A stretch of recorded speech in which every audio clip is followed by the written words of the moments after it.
Who made the call reporting the crime? Keep searching for the caller. Okay. No problem.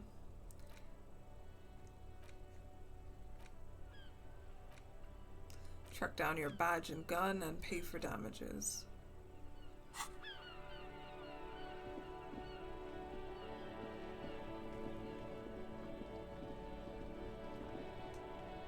Goods from the lorry haphazardly litter the surrounding.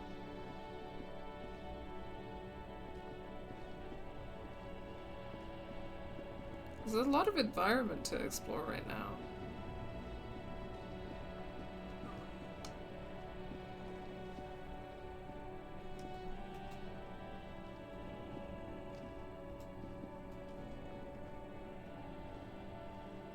A foreign car kept in good condition.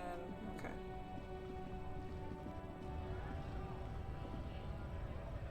The lorries probably stored fuel here now. Now they store booze. Oh, okay. Is this the Dockworkers Union? It says GRIH, the Great Revachol Industrial Harbor. Dockworkers are a particularly interesting, part of struggle in a lot of contexts. I think, very recently,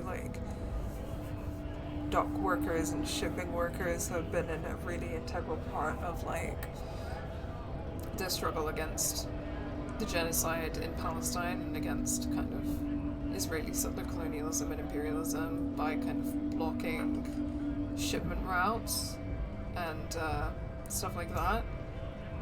It's an area that can have a huge impact in terms of global struggles, for sure. We're workers just like you, let us in. I haven't had a job for years. We're all working stiffs here, get your fucking own. Okay.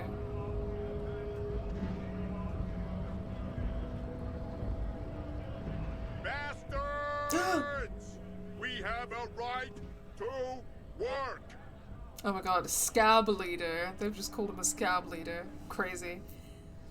The man yells towards the harbour gates. His voice is the loudest of the lot and oddly screechy for a man his size.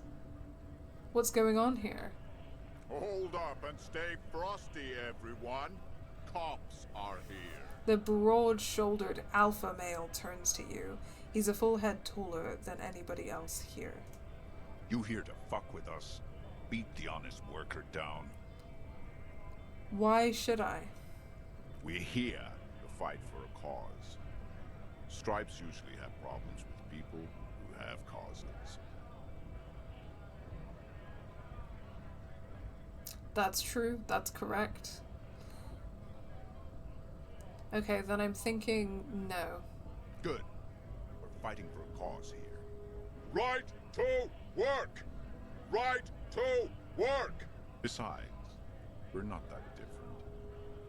It helps if people see us talking, cops and strikebreakers together. Shows authorities are on our side. Builds confidence. My god! I hate you! This is crazy. This is crazy! Not a strikebreaker. Worst kind of people. What kind of a cause are we talking about? I don't think I've chosen any sides yet. Regardless, I have some questions for you. Yeah, I know. Okay, well, we're gonna see how this plays out and how we're handling this, situation. What kind of a cause are we talking about? Rights of people. Rights of workers. To have gainful employment. To make a salary. And feed their families. Regardless, I have some questions for you. Maybe you should ask them the questions. Like, why we're not allowed to make a living here. Shame on you!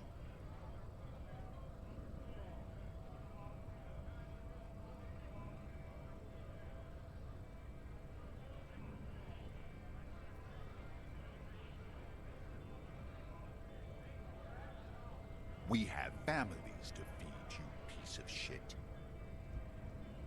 He points his finger at the man sitting on the railing. So do we, Scott. The loitering man hollers in return.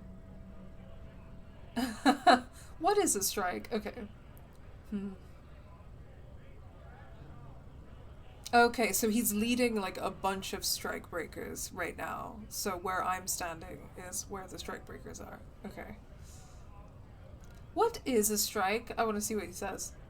When a bunch of ungrateful, lazy cockroaches can't get their act together, decide to block honest work for other people. He shifts uncomfortably in his worker's overall. What do strikers want? Beats me.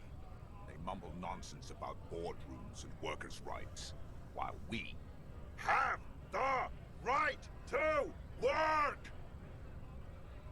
Who are all these strike breakers? Honest men and women with rights to work, to be useful, not toys for corporate interests. The man runs a hand through his steadily graying military haircut. We came here to help the harbor run smoothly in time of crisis. If union fucks don't want work, they ought to let in those who do want work. I have a question. Why do all these men follow your leadership? You think they follow because I'm big and loud? No.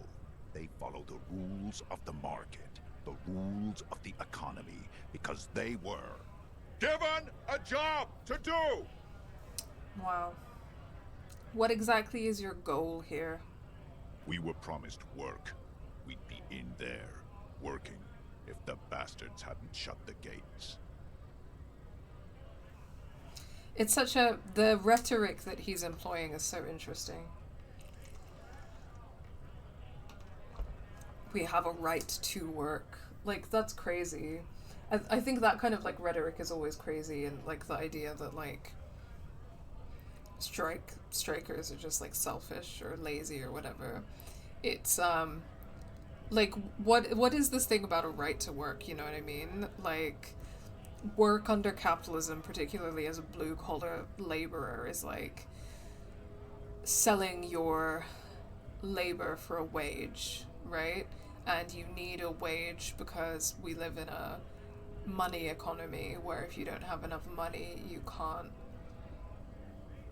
pay for food and shelter and water and heating and all of the necessities of life.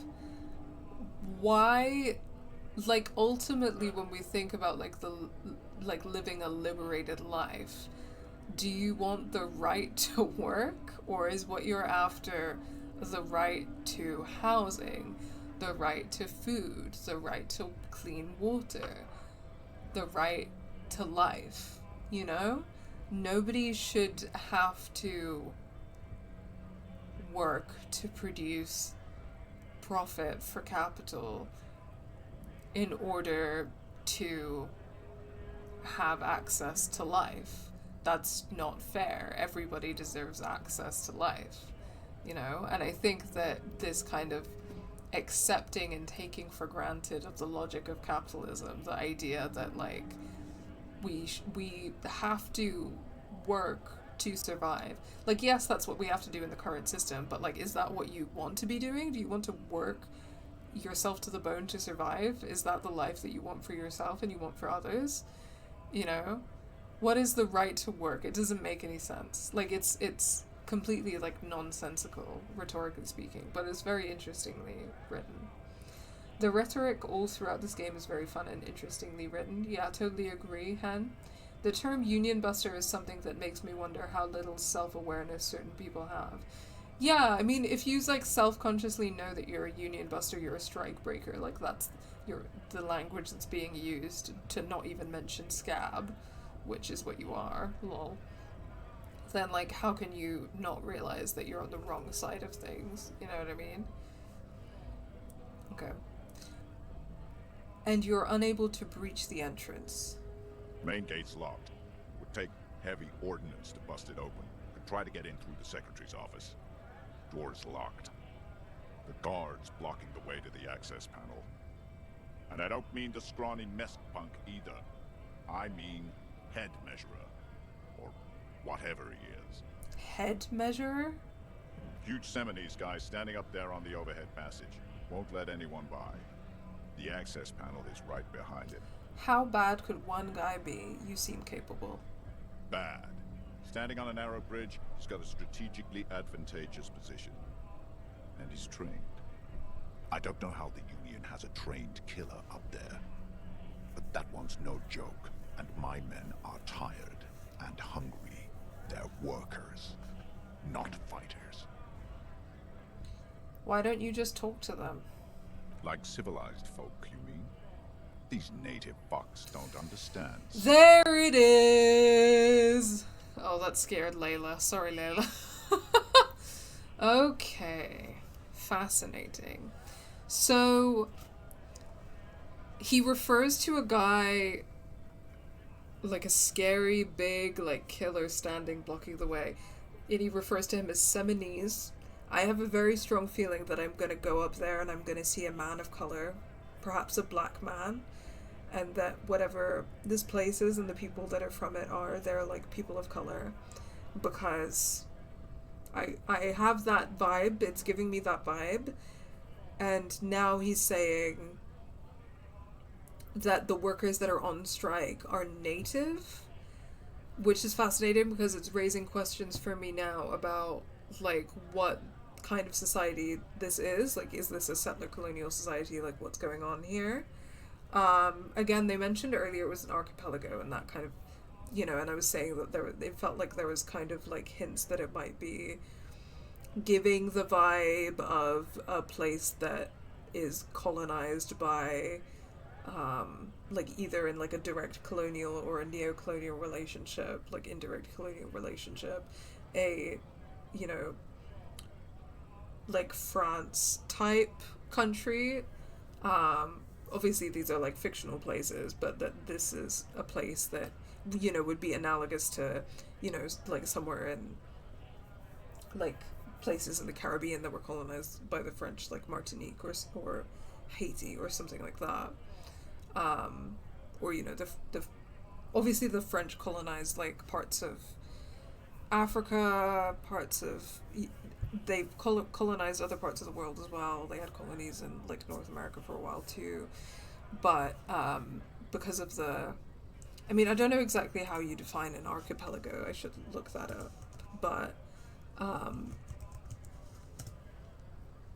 I think that, yeah, that's right. So an archipelago is an island group. That's what I thought. Obviously the Caribbean is, like, the Caribbean islands are a group of islands. So I think by definition it's an archipelago. So I guess because of some of the things that the game is kind of hinting, I'm wondering if where we are has like a political structure that's like similar to the Caribbean at a certain point in history.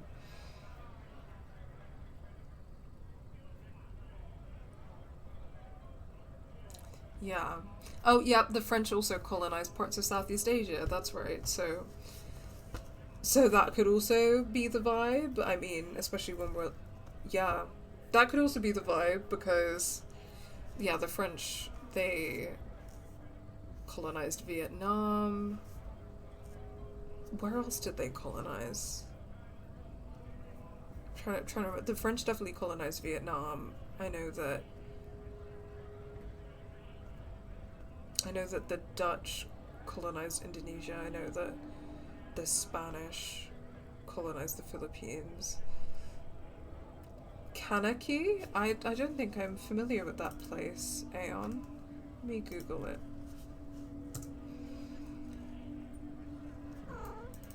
Oh, yes. So is that the indigenous name for Melanesia? It's telling me the Kanaks are the indigenous Melanesian inhabitants of New Caledonia, an overseas collectivity of France in the Southwest Pacific. Okay. Or sorry, New Caledonia. Where is that? Right. Okay.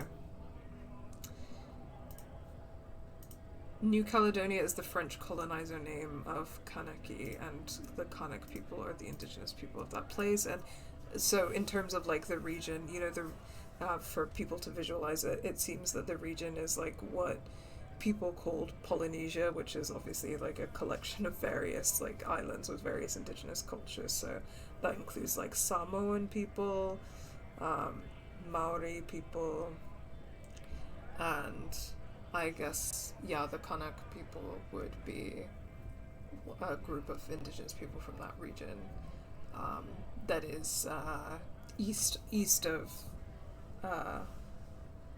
Australia. Okay. So anyway, that's. I feel that from what the game is laying down, those are some of the things that I am thinking about at the moment about the world building, and yeah, I'm just trying to interpret what it's putting down for me now, because then if there's kind of like native settler colonizer colonized dynamics like within the workers movement in this world, that's really fascinating.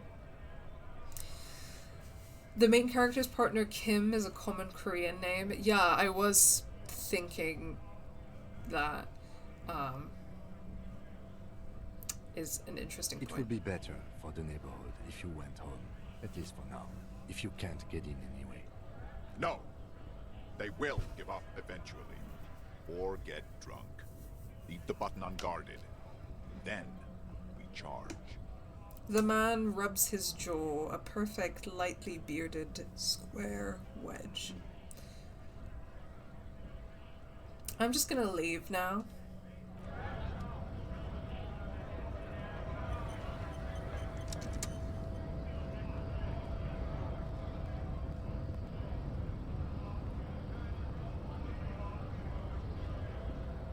It seems like the strike breakers are mainly white people, which...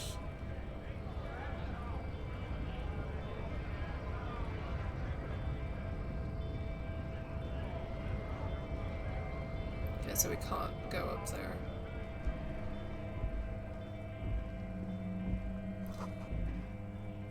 Friete.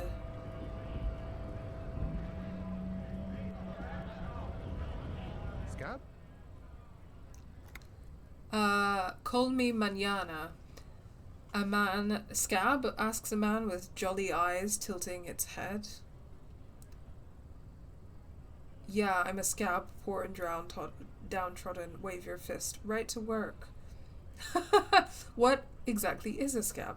I'm not a scab, I'm a cop. Proceed. That's funny. I'm sure that line is written that way on purpose, but let's ask, for the sake of my being interested in seeing what the game says about it, what exactly is a scab? Yeah, I'm not a scab, I'm a cop is so fucking funny. A kind of a worm, content with mere survival. They come, they want to do our job for shittier pay, screwing over both themselves and us. Everybody loses. Yeah. Where do they all come from? Oh, also, that's a fantastic description of a scab. Beats me. Somewhere in the ground, maybe. You don't seem to like them much. Gotta be bloody stupid or freaking evil to scab. Or I guess scared, maybe. But scared of what? Of who? He looks at the mass, squinting his eyes as if he were trying to ascertain what they're scared of. Personally, I'd rather beg than scab. If the gentleman shouting on the street came begging, maybe they'd have gotten something.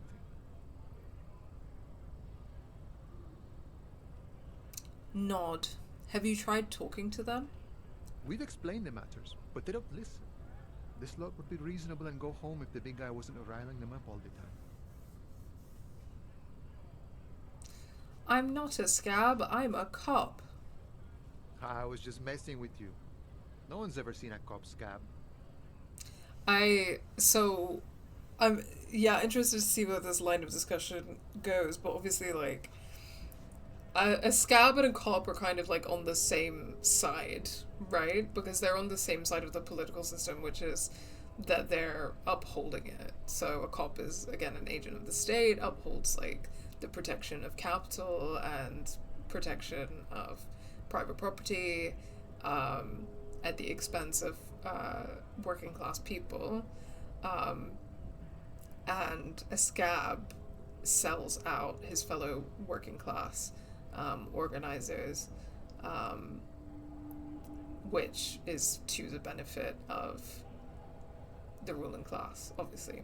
So they're on the same side of the equation. But sometimes there's like discourse that comes up about like the idea, like from non-ACAB people, like people who don't have like abolitionist politics, will be like, cops are workers and cops should form unions, and historically there have been like policemen's unions, which is, you know, whatever, it's a whole thing. But like, it's ridiculous, right? Because cops are not workers in the sense that when we're talking about kind of a Marxist evaluation of the political systems that we live in, cops cannot be the working class. They cannot be workers by definition, because workers are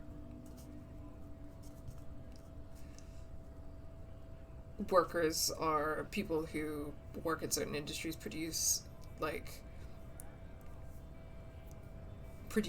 labor power and produce labor and produce goods, produce all sorts of things for capital, while cops are protecting the ruling class. So those are completely different groups. Like, you can't, like, a cop cannot be a part of the proletariat. It's fundamentally like impossible. So there can be no such thing as a cop scab, in the sense that a cop is not a worker who can then scab on other workers, if that makes sense. Cops, hi Gazebo Kids, cops can count themselves as workers when they quit and get a real job. Yeah, absolutely. Like when I was playing Detroit Become Human, and I tried to get Connor and Hank to quit being cops, but instead I got them killed, and I was like, this is a win-win situation, because they're not cops anymore. Imagine, you cops going on a strike, but then another cop comes in and says, let us cop for less money. Well, there we go. He's saying basically what I'm saying. He's pointing out that it doesn't make any sense, because cops are the people who stop the strike, who repress the strike. So if cops go on strike, then who's going to repress the strike for the benefit of the ruling class, right? It's a complete contradiction. It's stupid. Dinner is consumed and I'm back to work, unfortunately. Well, I'm sorry that you have to work. I would ask you to describe your dinner so that I can live vicariously through you, but as I mentioned before, I've had a stomach bug for a week and a half, and I can only eat bland food, and I'm like living miserably, and I feel like it's just going to make me jealous and sad.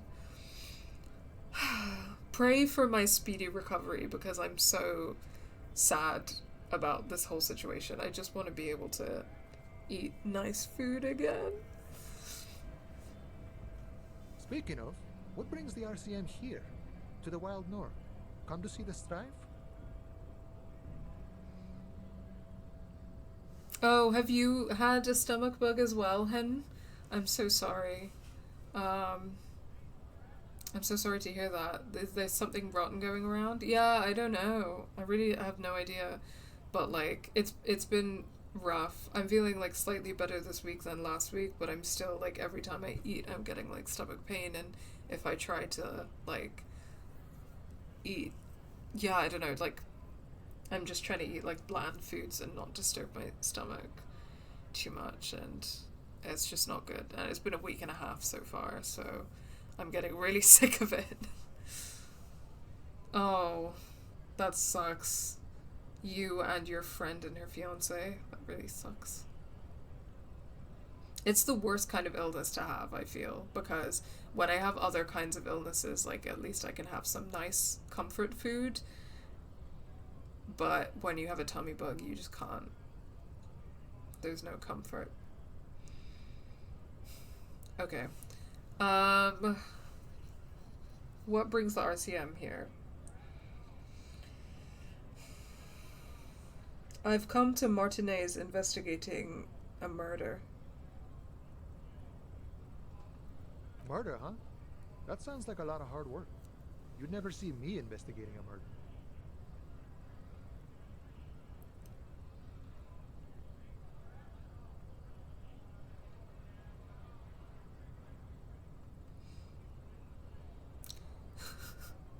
Maybe you want to help me solve it by telling me who did it?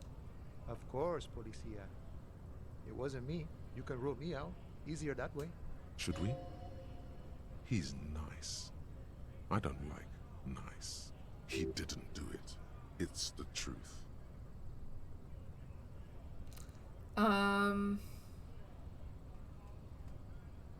What's the strike about anyway? You know, serious business. I'm sure the big boss will be glad to tell you. You'll have to ask him first. He's a chatty guy. Wants to talk about the strike. Return once you've met the union boss and are on a better footing with the organization. That makes sense, okay. Nice talk, gotta get moving.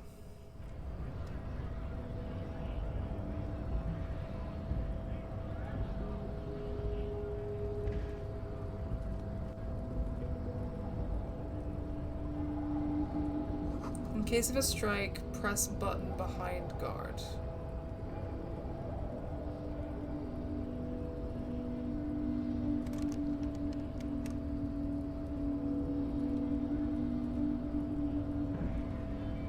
A hermetically sealed door locked by electronic means. There's no lockpicking or door kicking this one.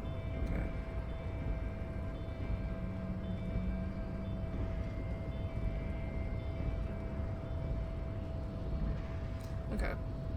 Measurehead crushes all. Hello, you look like goth GF vibes. Okay, I can't talk to you. That's a shame. Measurehead's amazing. Who's Measurehead? Okay.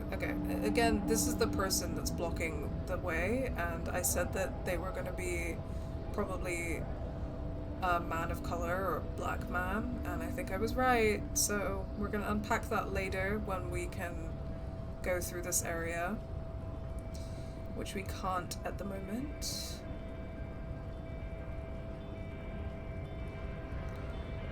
Cool.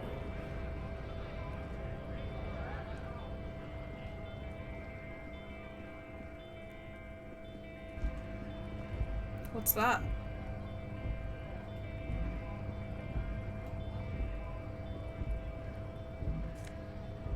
Money? I see.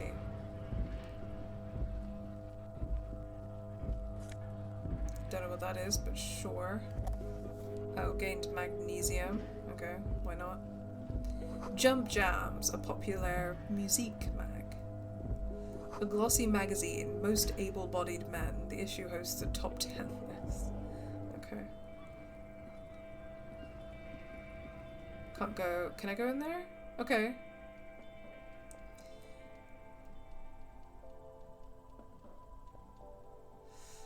Visited a farm in the cold that got me sick for a whole vacation. Shivering, coughing, phlegm, headache, and then... and when all that was done, my lips swelled. Fun times. Oh, that's really rough. I'm so sorry.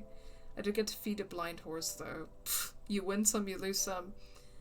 You should be able to talk to him. I think the targeting wasn't working for some reason.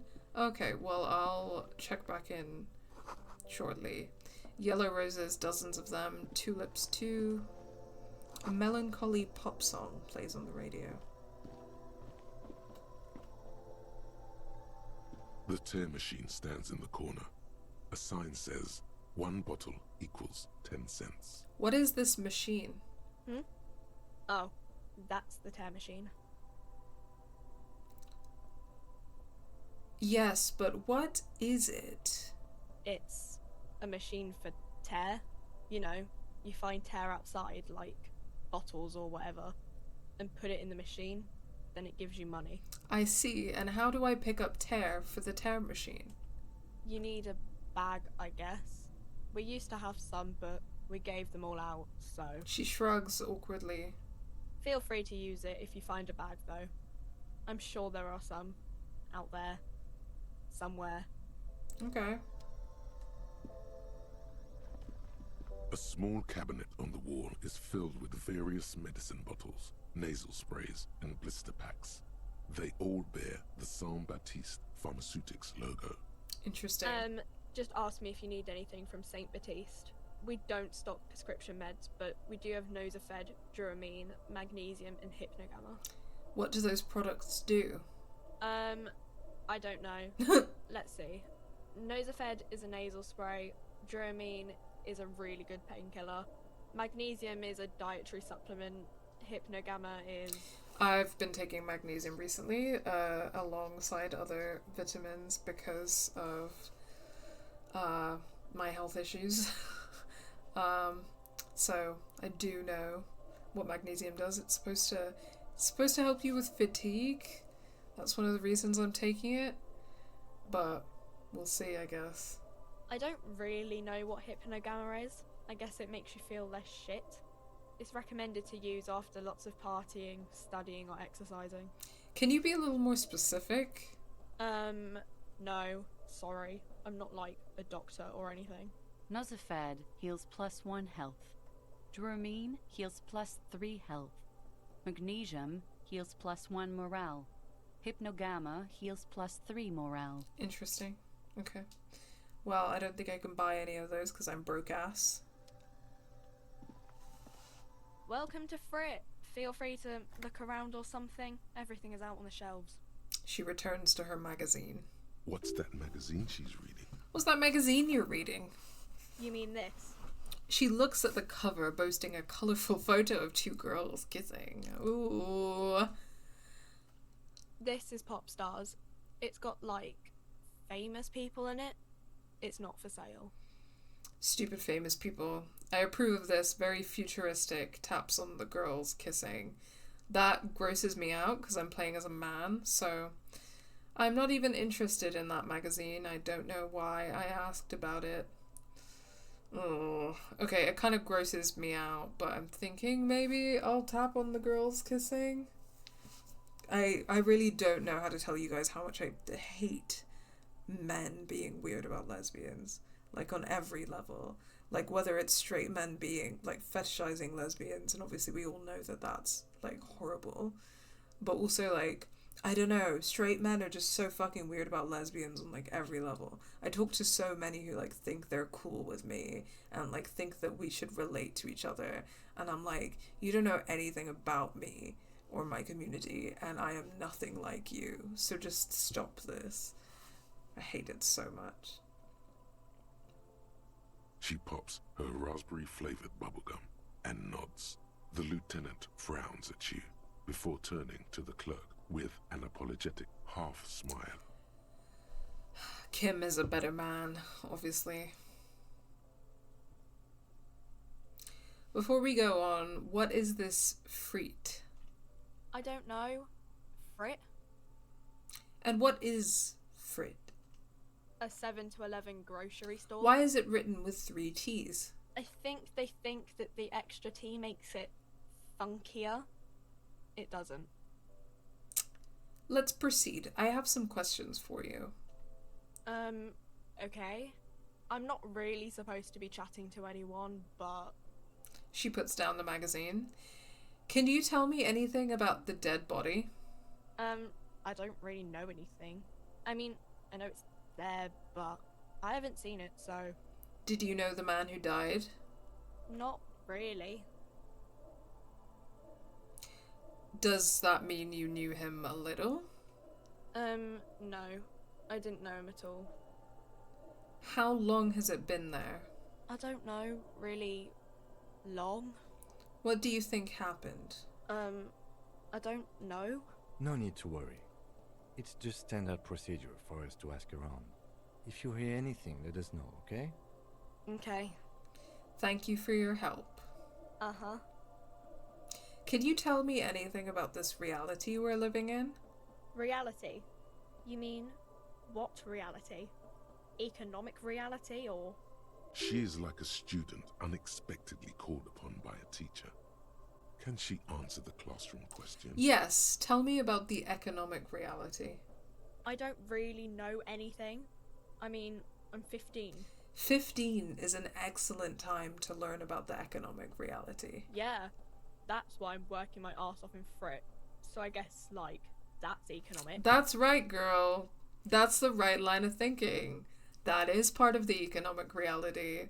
It's the intimate, interpersonal, lived experience of oppression as part of the working class. That couldn't get more part of the economic reality. What about the physical reality then? I don't know. What about it? Where are we? We're in Frit? No, I meant on, like, where are we on a larger scale? As mankind, or as a nation, or... What will her essay prompt be? As a nation. We're in She rubs her face, thinking. we're in a transition. You know, transitioning from monarchy to democracy, all that stuff. Good girl. Nice job. Now I feel like a teacher. What time is it? I don't know. Look at the clock. It's right behind you on the wall. The clock shows the time at 10:09. The hands seem to be still. It's apparent the clock doesn't work. How does time work in this game? Is it like... Because I think I remember looking at the clock earlier and it was like 8 something. And I've been streaming for like 3.5 hours, but I think I started properly playing the game like 3-ish hours ago.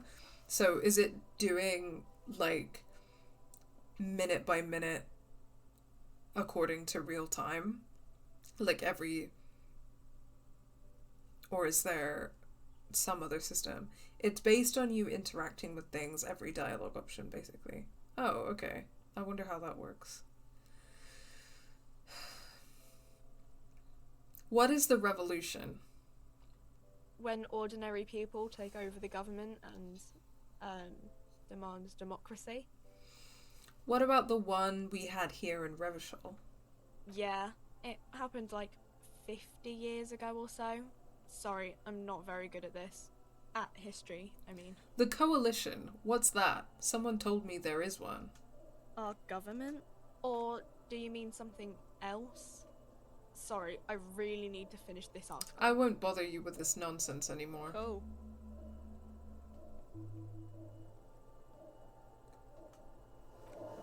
Oh, you walking around doesn't progress time, but you saying things does? Okay, interesting.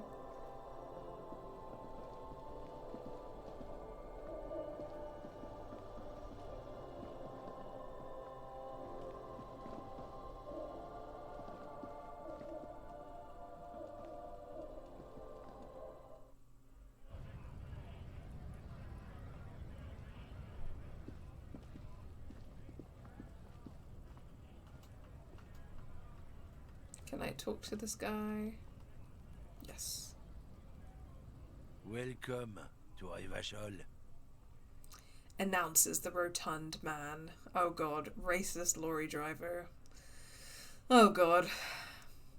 The remark isn't addressed to you, it's addressed to the lieutenant.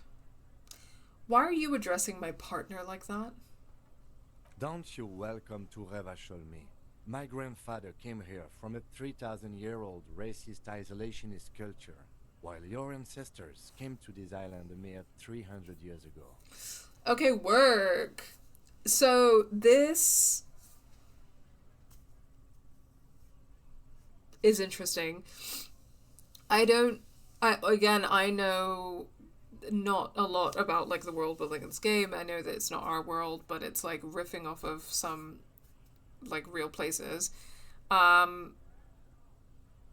Kitsuragi, I think, is a Japanese name. I think Kim is a Korean name. My grandfather came here from a 3,000-year-old racist isolationist culture. To me, brings up Japan, because Japanese culture is not 3,000-year-old. But it's a very old racist isolationist culture. So potentially riffing off that, I don't really know. But obviously there are many, cultures and contexts that it could be playing off, like many that I don't know loads about. So, yeah. While your ancestors came to this island a mere 300 years ago, this, again, is giving settler colonialism to me, so that's bringing that up again for me. Like, is this, like, a settler colonial, like, context? Every school of thought and government has failed in the city, but I love it nonetheless. It belongs to me as much as it belongs to you. You tell him. It's men like you who keep Revachol divided, making it that much harder for everyone to climb out of this post-war limbo. So, like, not saying anything and just being like, I don't want to deal with this and leave is obviously really shitty. Weird position for me as, like, a person of color who experiences racism, LOL, playing as a white man whose partner is a person of color to whom I could just, like, be a jerk and, like, not get involved while he's being, like, racially harassed in the street.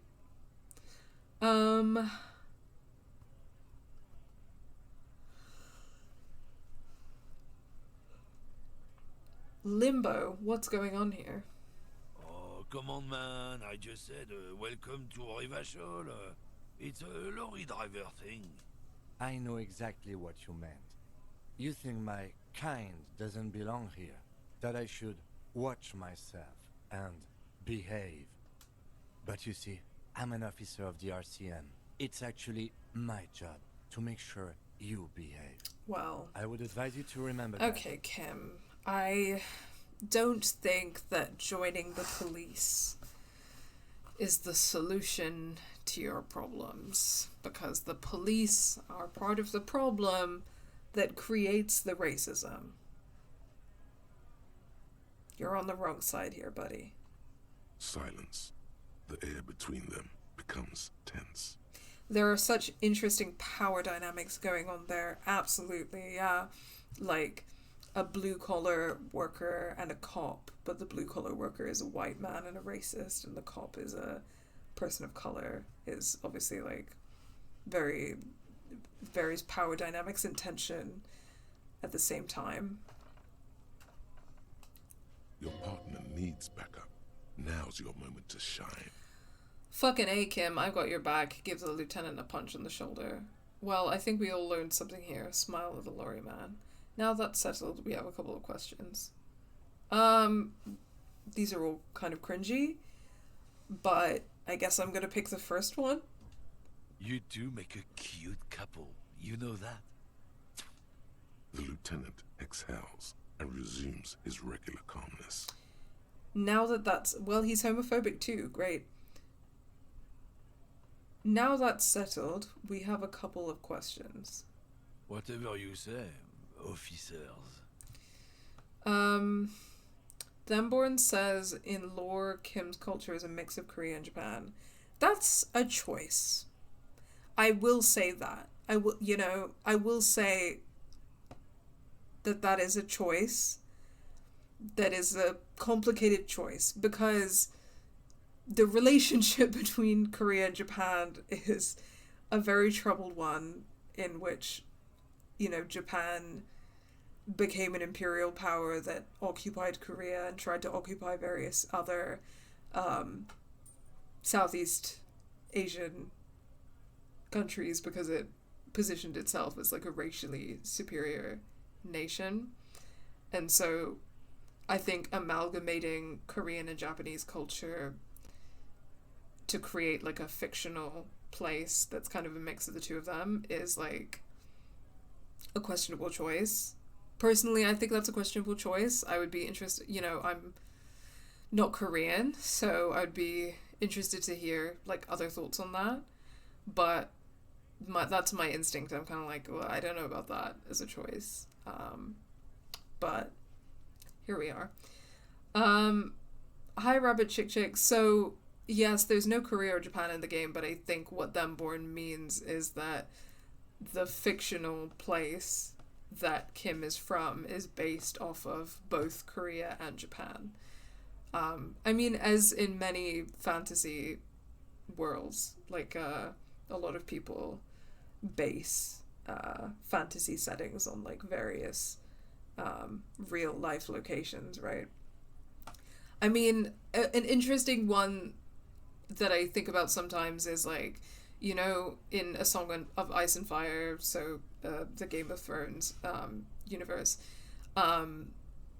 Westeros is historically and politically based on England in the early to late Middle Ages, up until about like the late 1400s and into the early 1500s, because of the kind of the wars that begin in the Song of Ice and Fire universe are like based a little bit on the Wars of the Roses, and then kind of earlier things like the Dance of the Dragons and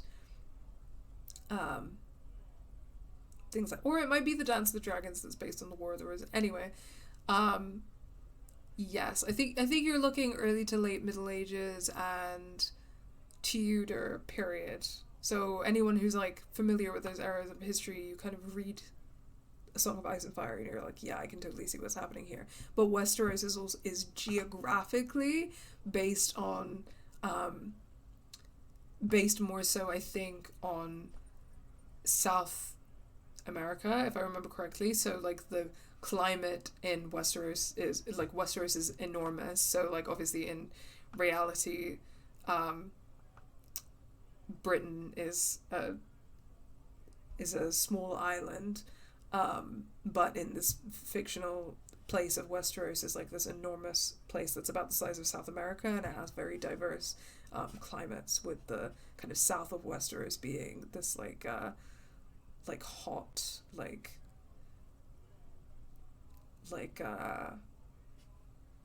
not like a desert climate exactly, but like more of like a hot, like I'm trying to, is King's Landing like more of a tropical climate, or is it, I don't remember. I think it's a tropical climate, and then kind of the north of Westeros being like more of like a North European, like cold, snowy, like climate. And I think that's interesting. As a choice, I'm kind of like, what are the political implications of that as a choice, that you're kind of like mixing English history with kind of a geography that's more based on other places? I don't know.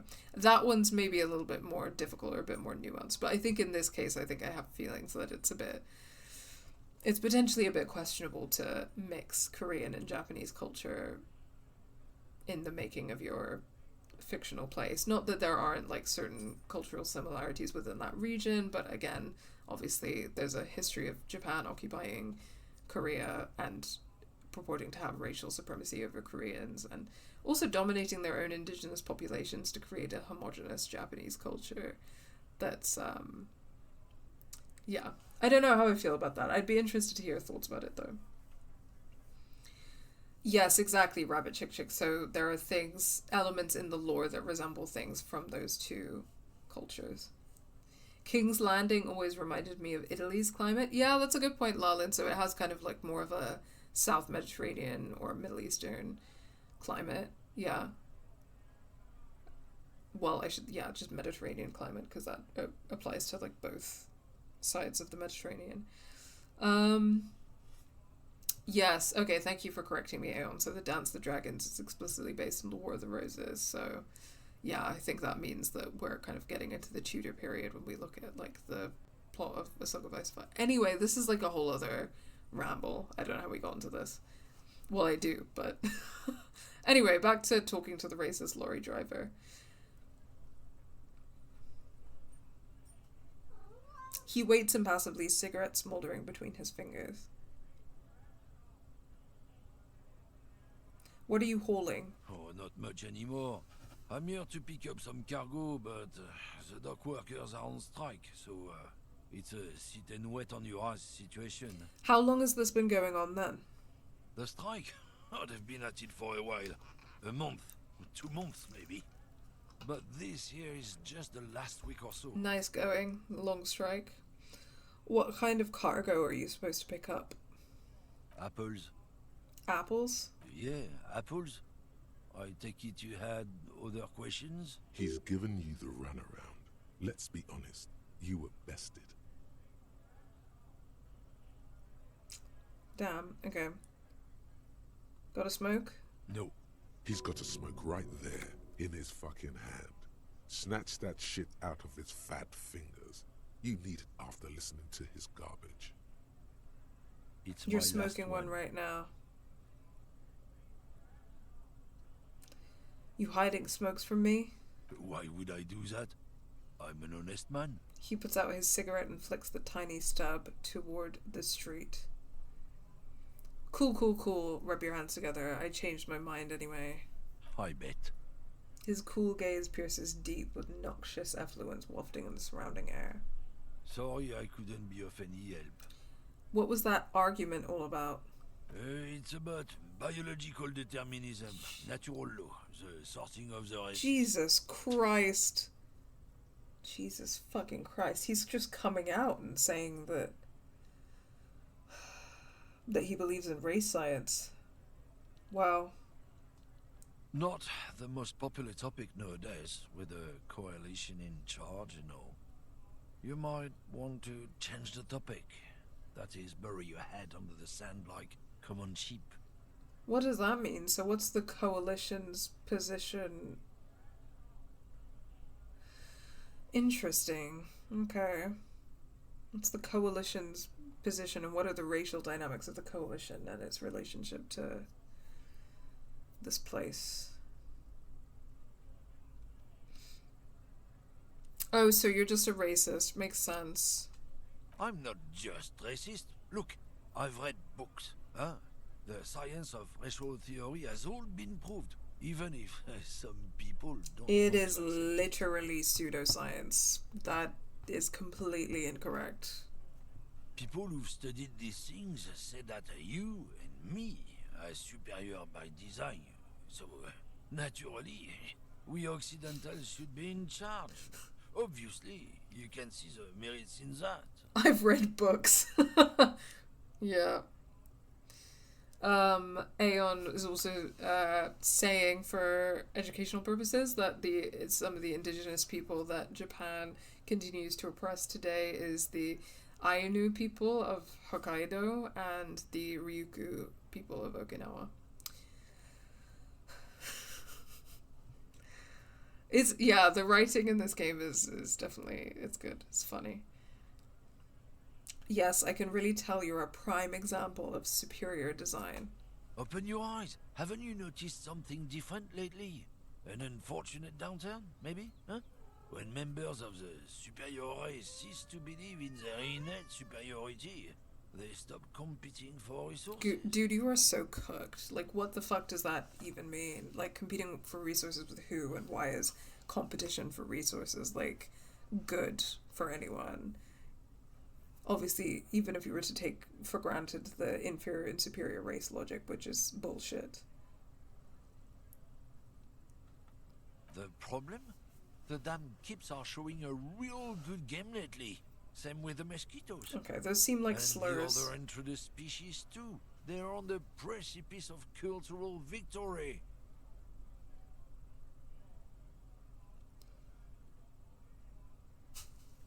What's this cultural victory? It's what the kips of Boogie Street are going for, right under our noses. And the others too, on the radio. Heard any chansons lately? Heard any motetos or leader? No. Dominating culture is how they plan to win. They say so themselves. Right. Uh-huh. It's true. Also, you need to realize the dangers of mixing races. Who knows what might happen if people don't stay in their birthplace? You might end up with a new sub-race, with unknown characteristics, leading to extra competition. That's why you've got to control the offspring. You literally just said that the problem with superior races not recognizing their own superiority is the lack of competition, and now you're saying that the problem with the mixing of the races is that it will create new sub-races and that will create extra competition. So not only is you contradicting yourself, what you're saying is not making any sense. Again, to take for granted the very appalling racist language that he's using, and even to just like talk about it on that level, insane. This guy spends his time in YouTube Shorts comment sections. Yeah, almost certainly. He's like, I know this is just like my life now at this point, like being a person of color who like talks about racism in games on the internet, but like after we put out the Telltale's Walking Dead video essay on our YouTube channel, like it's currently our second best performing video essay, and the 2 video essays that we have that are the best performing are the ones that talk mostly about racism. It's the one about Life is Strange 2 and the Telltale one. And like some of the comments that I've been getting have been driving me so insane. And it's kind of gotten to a point where I have to like remind myself that to exist on the internet in this way, there are certain people that are clearly like speaking in bad faith that you just have to ignore. But like some of it is just so rancid. It's just really bad. It's hard out here. Okay, well obviously I'm not getting down with racism. Yeah, I'm not down with this. Why don't you go fuck yourself? Don't push your luck, runt. The man gives you a disgusted look and turns his attention elsewhere, ignoring your presence. I don't think I can talk to him. Can I talk to him again? Looking for something, runt? Come to tell me to fuck off again?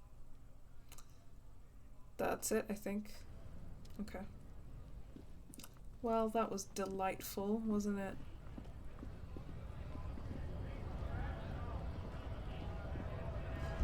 It's okay, I do kind of have to, like, get better, like, the more attention that Game Assist gets and stuff, I know I have to get better at, like, finding ways to kind of deal with that, but it's hard when you're not used to it, I think. Okay, I can talk to him.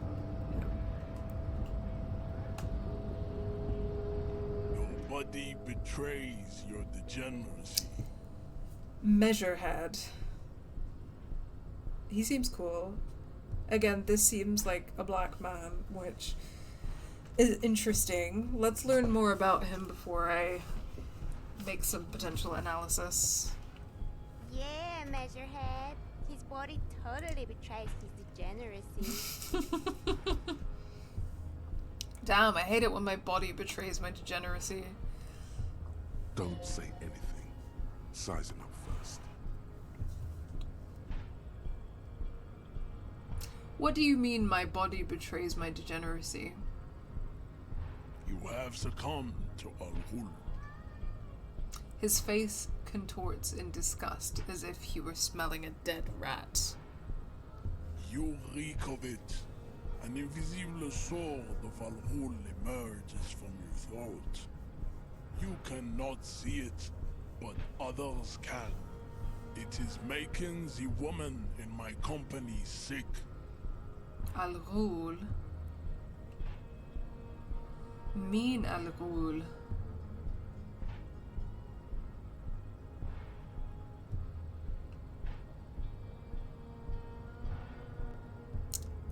Oh, alcohol? But let me ask. Yes, Al-Ghul. But what is Al-Ghul? Al-Ghul is an ancient Ilmaran poison, a parasitic fungus that has colonized your race. It is a trick the desert pygmies played on you for humiliating them and stripping them of their land. Fascinating. Fascinating. The desert pygmies. For humiliating them and stripping them of their land. So, again, this nation seems to have colonized other places. Colonized a desert region. Again, France did that, right? French Algeria.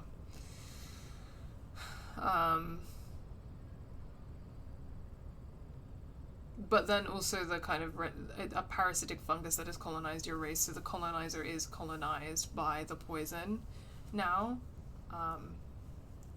Fascinating.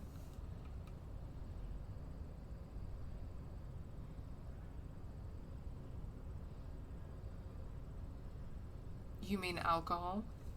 Correct. My small skull servant.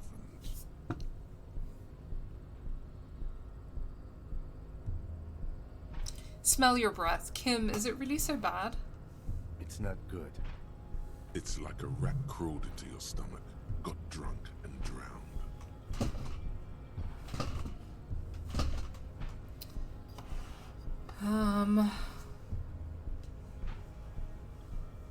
I'm not gonna deny that I have a problem with Al Ghul. You're right, I'm a servant of Al Ghul, but I still need to enter the harbor. No, you don't. You need to get another drink. Occidental Haplogroup B4 is done giving orders around here.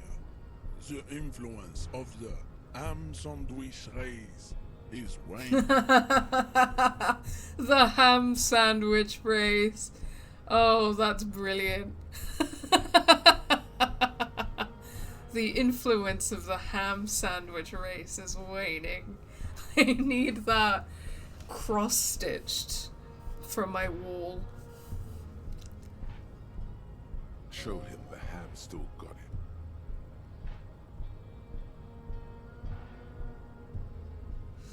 I don't think that I am a member of the ham sandwich race.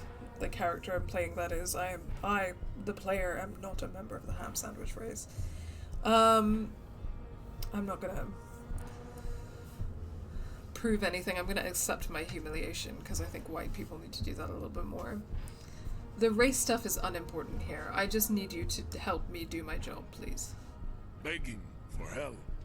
Attempting to pass fear for cooperation. How far the Occidental Haplogroup has fallen. How far the Occidental Haplogroup has fallen. How far the Occidental Haplogroup has fallen. I love this guy. Can we be friends? I'm obsessed with him, actually. So for people who don't know, the Occident is the opposite of the Orient. So the Orient refers to the East, the Occident refers to the West. Obviously, this is language that like some people have kind of used and taken for granted in describing like in like colonial writings and kind of like European and Western writings for a long time. This is something identified, critiqued, problematized by the Palestinian writer Edward Said in his famous study of Orientalism. But because the Occident is constructed and the Orient is constructed, so Orientalism is like the construction of the Orient. Because obviously this idea of the East, the Orient, is like very vague. It doesn't really mean anything. It can refer to like various groups. So it's more about like a cultural construction, like an ideological construction. Equally, the Occident is also constructed like, I guess you could call it Occidentalism if you wanted. The West is kind of constructed is this kind of like superior or normative place that is opposite of the Orient. I'm gonna need to double check what haplogroup means because I don't want to sound stupid, but I think I have a sense of what it means. A haplogroup is a group of alleles in an organism that are inherited together from a single parent, and a haplogroup is a group of similar haplotypes that share a common ancestor with a single nucleotide. Polymorphism, mutation. Yeah, so this is about genetics, basically. It's so there's like is his language possibly like reinforcing certain ideas and premises of race science in The Undoing. Yes, potentially. But we can come back to that. Let's see what he has to say. You gave the world eugenics, electricity, and powerful weapons of war like missiles and aerostatic aircraft. You made great gains in metallurgy, race theory, and statecraft. Damn. Damn. Damn, damn, damn. Yeah. Yeah, those are the curses of Western imperialism upon the world. Yeah, true. It's... God, the writing in this game is so interesting. It's so thought-provoking because I think there's so much interest. Like, I'm so interested in the positioning of eugenics, weapons of war, alongside electricity, the positioning of race theory and statecraft alongside metallurgy. It's very interesting because, like, I guess those are things that sometimes we take for granted as, like, positive technological innovations. And, you know, obviously the discovery of electricity isn't bad in and of itself, metallurgy isn't bad in and of itself, but those things are kind of connected to,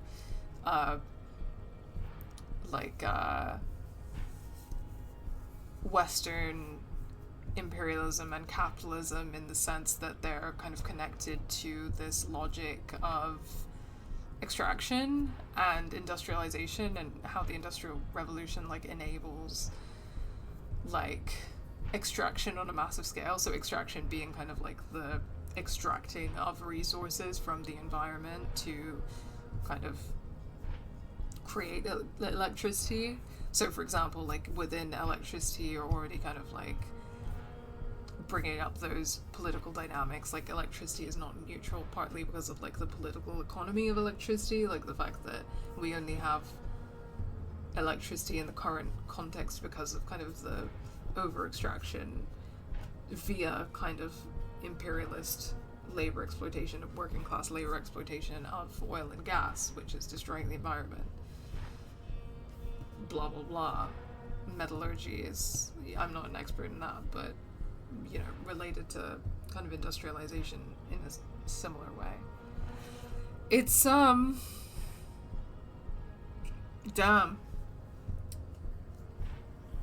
They really ate with this.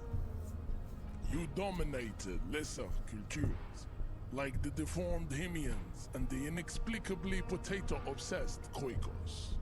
But now your ascent to the genetic summit has halted. You are obsessed with sadness and with frivolous pop culture. Oh, that's so funny. That's such a read. Okay, yeah, so when I talk about kind of, like, some of this language is, like, taken for granted, the colonial logic, like, you know, for example, talking about lesser cultures, or, like, talking about XYZ races is, you know, something to problematize, like, that kind of language, because I do think it somewhat takes for granted the race science of it all, which is not good when we're kind of critiquing colonial structures, because race science is, like, an underpinning logic of colonization. And also referring to a race as deformed is also not good. That's ableist. Potato-obsessed Kujkos, I'm assuming, is referring to the Irish. But the Irish are not inexplicably potato-obsessed. So here's another kind of learning opportunity. There's an explanation for the kind of dominance of potatoes in the Irish diet, which is that under British colonialism, most Irish goods, including, like, various varieties of foods, were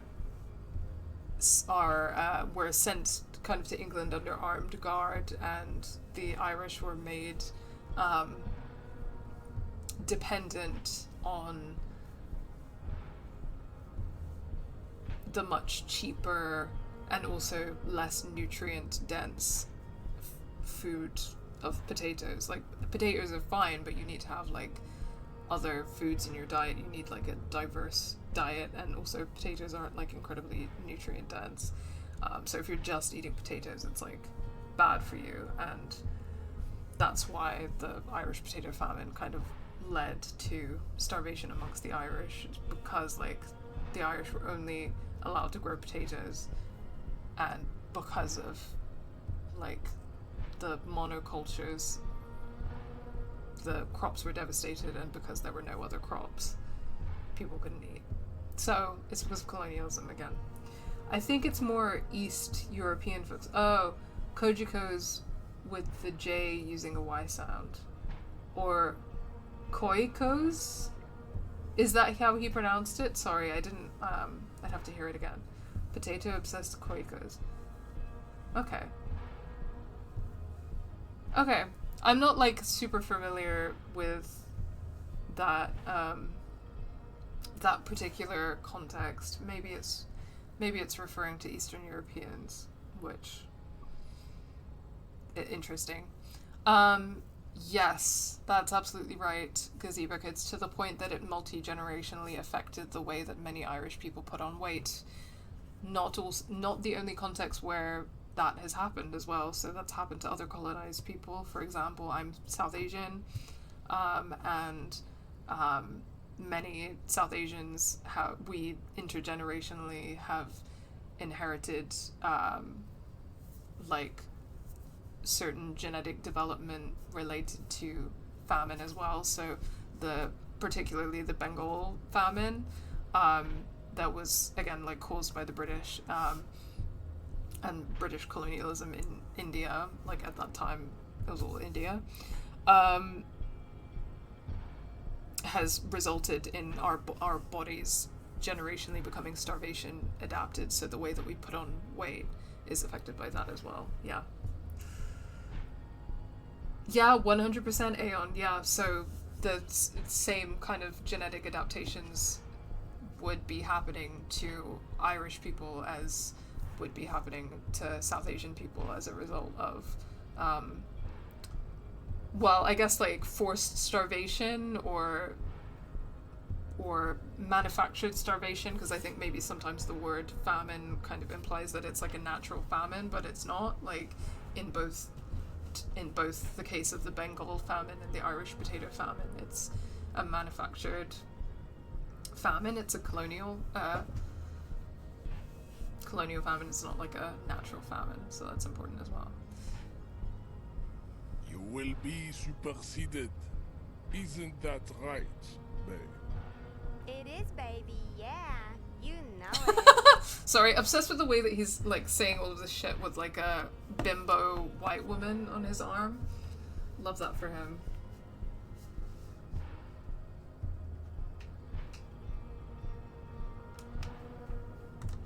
There is a button right behind him, just out of reach. It must be the one that opens the door to the harbor.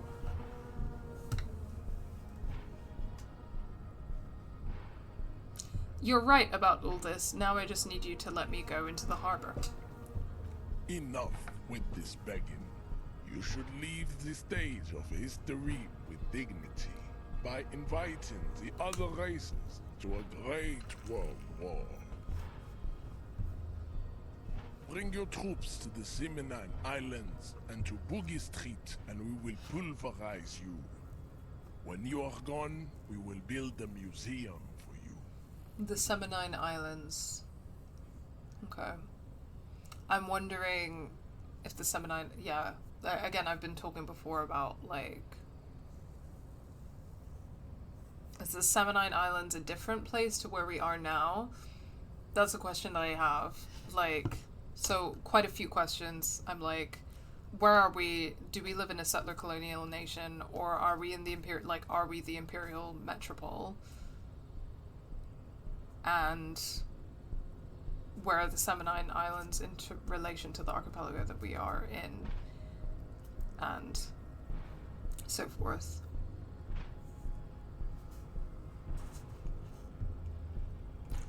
Gazebo Kid says, I'm half Irish and overweight, and when I learned this, it made me understand why I easily put on weight when I was younger and less in control of my diet. And Aeon also says, I've always struggled with food and weight growing up and Irish myself, but I didn't think to refer back to generational consequences of famine. Yeah, same here. So I've had a lot of weight fluctuation because of my experience with like disordered eating and stuff like that, but it's really, really hard for me to lose weight. And when I was going through periods where I was like just really struggling with disordered eating and I was like trying to lose weight, like something that I really struggled with was like how hard it was for me to lose weight and like how determined my body is to kind of like keep fat on. And that is very much like a generational adaptation to starvation. So possibly for me it's also related to my similar like colonial generational trauma. It's one of the many reasons why like food and like fat phobia and stuff is political, right? The walls will be lined with bottles of Al Ghul, your beloved beverage. Inside, we will store the odes to homosexuality you call art, and your microcephalic skulls. Yeah, so he's a lot of the stuff he's saying is really funny, and I'm really enjoying it. And also, he's right about a lot of stuff. But then again, he's also using like race science language, and now he's. I don't know. I can't tell if this is a homophobic comment or not. But there's a lot to be said about how a lot of anti-colonial people of color potentially like play into race science or play into homophobia. That's true in a lot of contexts and like in a lot of ways, but like for example, I have a lot of conversations with people where I tell them that getting into an argument with a Zionist by saying that Palestinians are actually indigenous because you can trace their DNA back to the Canaanites 4,000 years ago is like not actually a good line of argument because you're playing into race science. And yeah, that's one example. Again, it's like you're aligned with Palestinian liberation, so you're in an anti-colonial position, but you're reinforcing like race science logics with that line of argument, and you don't want to be doing that, right? Because race science and colonialism are like entwined. There's same thing. And also like of course homophobia is rooted in colonialism in the world today as well. Like a lot of the homophobia that exists in a lot of global south countries is, I mean, it's not like just a product of colonialism, but it's very much like it's very much the way that it exists today in the world. For example, like the criminalization of homosexuality in like various global south countries is literally a product of like British and European colonial governments like criminalizing homosexuality in those countries. Yeah, sorry, I turned up the game volume a notch. Let me know if you want me to turn it up more. Let me know how the sound levels are. But yes, solidarity to you guys in the generational trauma because of colonialism and relationship with food struggle. Hi, welcome. A-Lod Numbers, or however you say your username, welcome. First time chatter. Nice to have you here. Okay, things are getting spicy up in here. You serve the Union, don't you? Aren't they white? This is fascinating. Of course, earlier we were having a bit of a conversation about like the complexities of the trade union movement and how there's like misogyny within that movement, and also, sometimes that movement is like, there are some trade unions that are like more communist or anarchist, and there are some trade unions that are more like, I don't know, like SOCDEMs or like liberal leaning. which suck. And also there's, you know, a lot of trade unions with a lot of racism in them, and I've had a lot of experience for sure, like in my experience of political organizing, with a lot of racism in like traditional Marxist spaces, which include like some more left-wing trade unions. Now, for the kind of world building going on here, I am fascinated by this question of the demographics of the Dockworkers Union. I wonder if they're like exclusively white, majority white, like what's going on there exactly. So I want to ask about that. Racists are generally not very good examples of their race. He gestures down towards the lorry man at the street. I am not like them. I am craniometric perfection. I have taken the trouble to permanently draw a phrenologic grid on my skull and features. This should dispel any doubt. Damn, the game really gives you an option to just be like a complete all-out racist, huh? We're not doing that.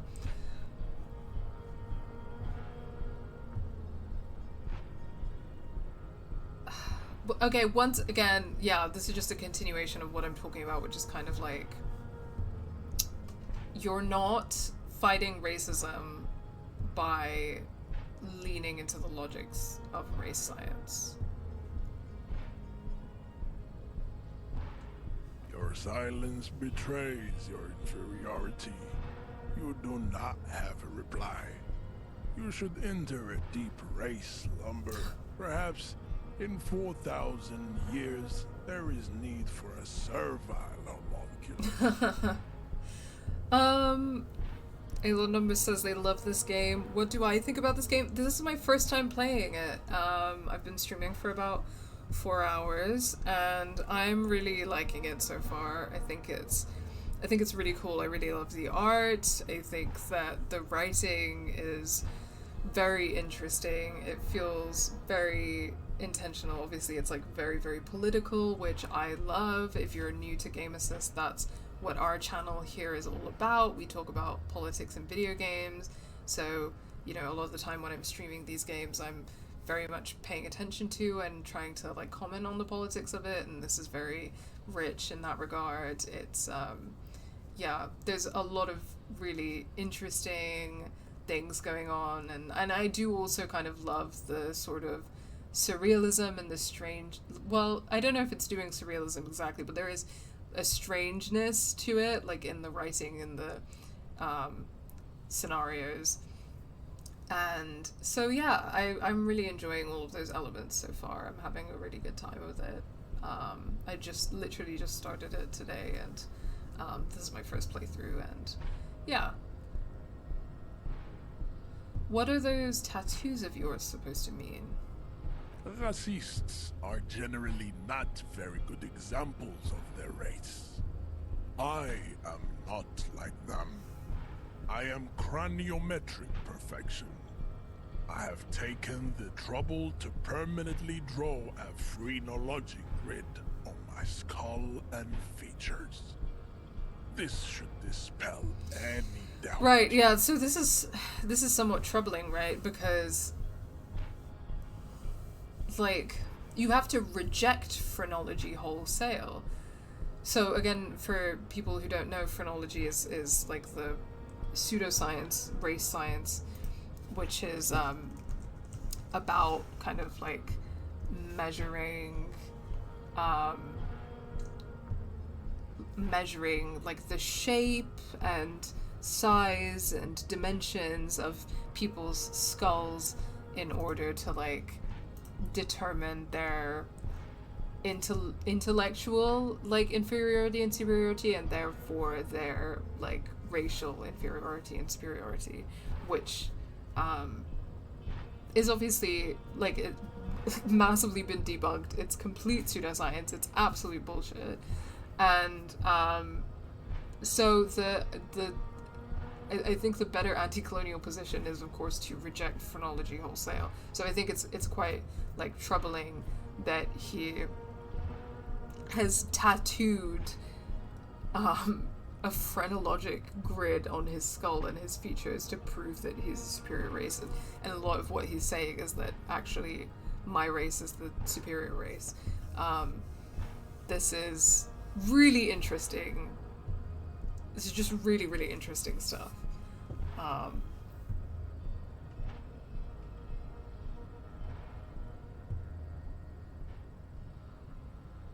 Your silence betrays your inferiority.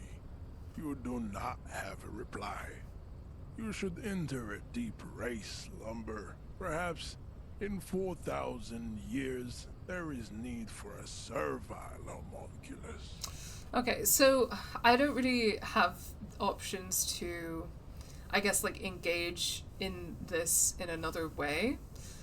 You know, I've kind of told you guys at this point at length my opinion on it.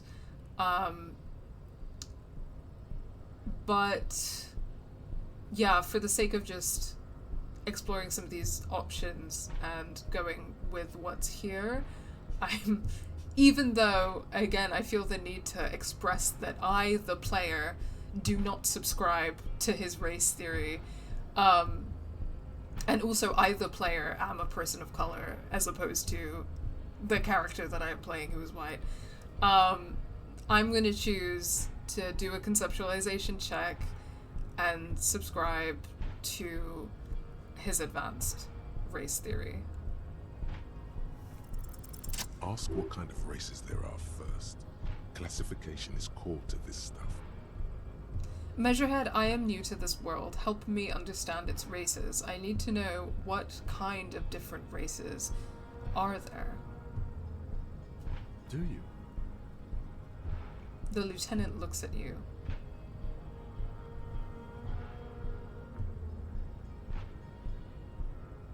Whisper, this is for the thing. No, I'm just gonna say I do, because I feel that Measurehead might call me out. There are 3 categories of race. Type A, the heroic races. Type B, the servile races. And the vile CF race cauldron of pederasty. Which one do you need education on? The CF race cauldron of pederasty. Stop it.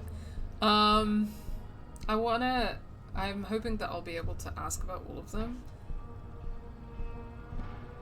Type A, the heroic races. Those are the Simonese, the Areopagite, and the Occidentals, excluding the Maun, of course. The Maun are riddled with eczema to the point where they find it impossible to smile. They are all lactose intolerant, a common result of inbreeding. Yeah, we'll see where the game goes. I don't necessarily agree with shitting on every ideology, because I think some I'm a communist. I think some ideologies are... I don't think all ideologies are bad. I don't subscribe to some kind of, like, nihilistic view of ideology. I guess it, like, obviously, like, depends on how you're defining ideology. But if we're, you know, including left-wing ideologies, then yes. But we will see. Hen says that they would disagree with the idea that this game shits on every ideology for reasons of which Sara will discover. Yeah. I'm not sure that all Estonians hate communism. You know, I think a lot of different groups of people have different complex opinions. Obviously, like, the Soviet Union and its occupation of certain parts of Eastern Europe are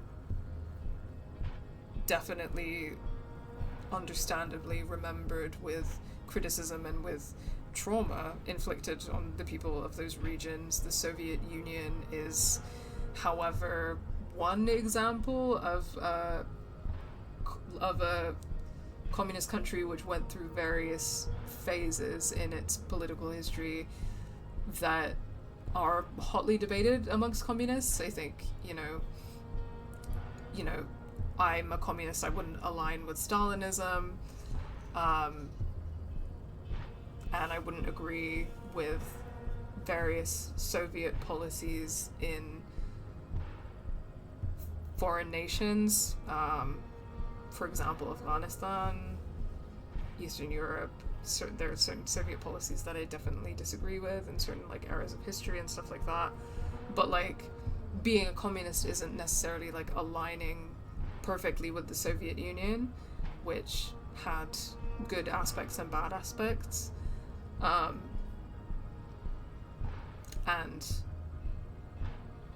I don't know, I've met Eastern Europeans who would still align with communism. I think that it's a complicated situation, you know. I mean, for example, the writers of this game explicitly thanked Marx and Engels, giving them the education they used to write this game, says Hen. And Carrot Sticks says, I was about to say this exactly. Oh, hi, welcome, Gazebo Kids, but on another account.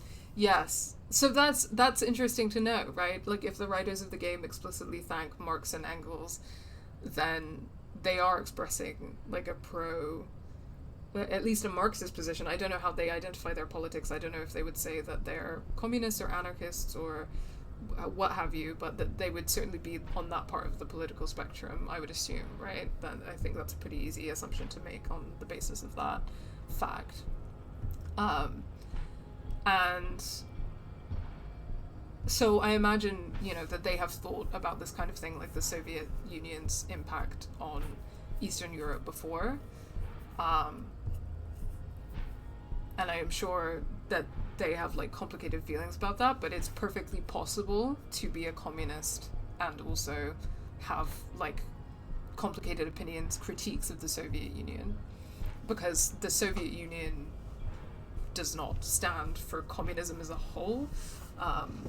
Not only are there like various kind of communist governments and nations throughout the world that are not like the Soviet Union, but also communism, obviously there's a lot of different opinions about communism. It's very like, you know, iterative ideology, and but I think a lot of communists would say that communism is also about working towards, like, we don't have it yet. Arguably, no nation has it. So when I say like a communist government or something like that, then that's really saying that like the government of this country is, you know, a communist party, people who are saying that they're communists, who have socialist policies, for example, like nationalizing their country's economy. But there are a lot of people who would argue actually that's a socialist nation, because socialism is about kind of like the nationalizing and centralizing of a country's economy so that you can fairly distribute resources to everybody, right? And in classical Marxism, socialism is your interim stage before communism. What communism is something that we actually has never existed in the world yet, and you know, will hopefully exist in the future, but can arguably only exist on a global scale rather than a national scale, because communism is about having a classless and stateless society. So in a lot of ways, communism hasn't existed, and it's very much possible to be someone with like complex opinions about the Soviet Union, about, you know, the history of the Soviet Union in Eastern Europe, like, and also to be a communist. People who are attempting to build communism. Yeah, that's a good way of describing it, Hen. Yeah, for sure. I think broad strokes Marxist is a best descriptor. Okay, yeah, cool. Yeah, that's good to know. A receding genetic pool has led them out on reprehensible street parades. In mound cities like Stadskanal and Vredefort, wearing wooden clogs on their feet and little green tassels on their hats.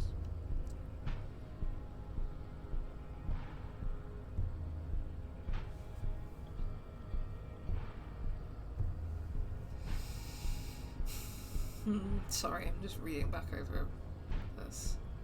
Trying to like process what he's saying. You know them by the names of their nation states.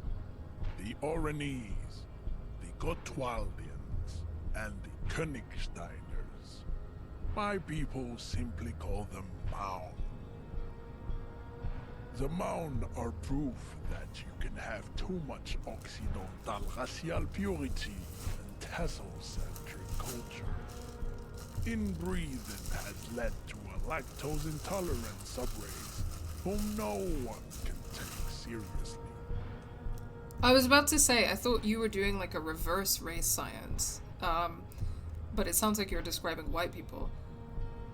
Who are type A in your view? The Vespertines and Messenians of Vesper and Messina, the ancient Meteorans of Meteo by the golden Pisantic Sea, the Suren of Sur-la-Clé, and even the North Königsteiners, all have type A race propensities. The other large Mondial civilization, the Mesk, are too yellow and oleaginous to count as a heroic race. True, they are violent and expansionist, but they have a glandular problem. Sorry if you can hear me chewing. I'm having a snack. And Layla is chasing me around the table trying to eat it.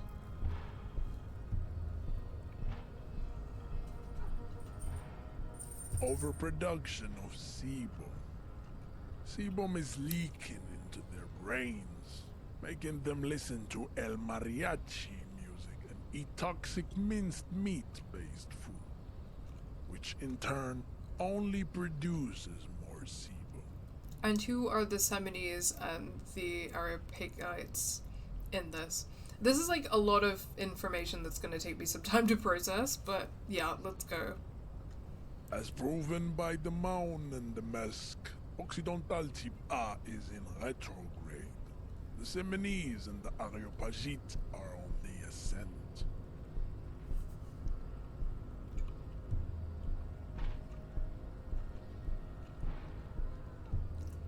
The Semines are... The indigenous people of this, the Insulindian archipelago. The Semines inhabit the southern islands. I am Seminese, from the stock of Ulmuir on Ile de Fantôme. Okay, yeah. So, this comes back to my earlier point because he's just explained that he's an indigenous person of the place that we are now, which is the Insulidian archipelago. So, going back to my earlier example about, like, Palestine and people being like, oh, we're actually indigenous because we can trace our DNA back to the Canaanites, blah, blah, blah. Race science is not the answer, you guys. Race science is not the answer. You don't need a DNA test to know that you're indigenous. You're indigenous because of your political and material circumstances. Because of the circumstances of experiencing like genocide and mass displacement by a group of settlers that came from another place and decided to take your home. That's it. Doesn't matter if it's been 100 years, doesn't matter if it's been 4,000 years, doesn't matter if you do a DNA test and you can trace yourself to the Canaanites. Doesn't matter. Because what you're doing when you do that is that you're reinforcing the logic of race science. And, yeah, this guy is doing like a very hardcore version of that, because I think a lot of those people at least wouldn't subscribe to fucking phrenology. But... The Areopagites are the master race of the Ile Maran peasants. The Semines are descendants of the Areopagites. We came here during a heroic migration from Ile Maran to Ansuland, thousands of years before the lactose-intolerant Maun Occidentals discovered this place.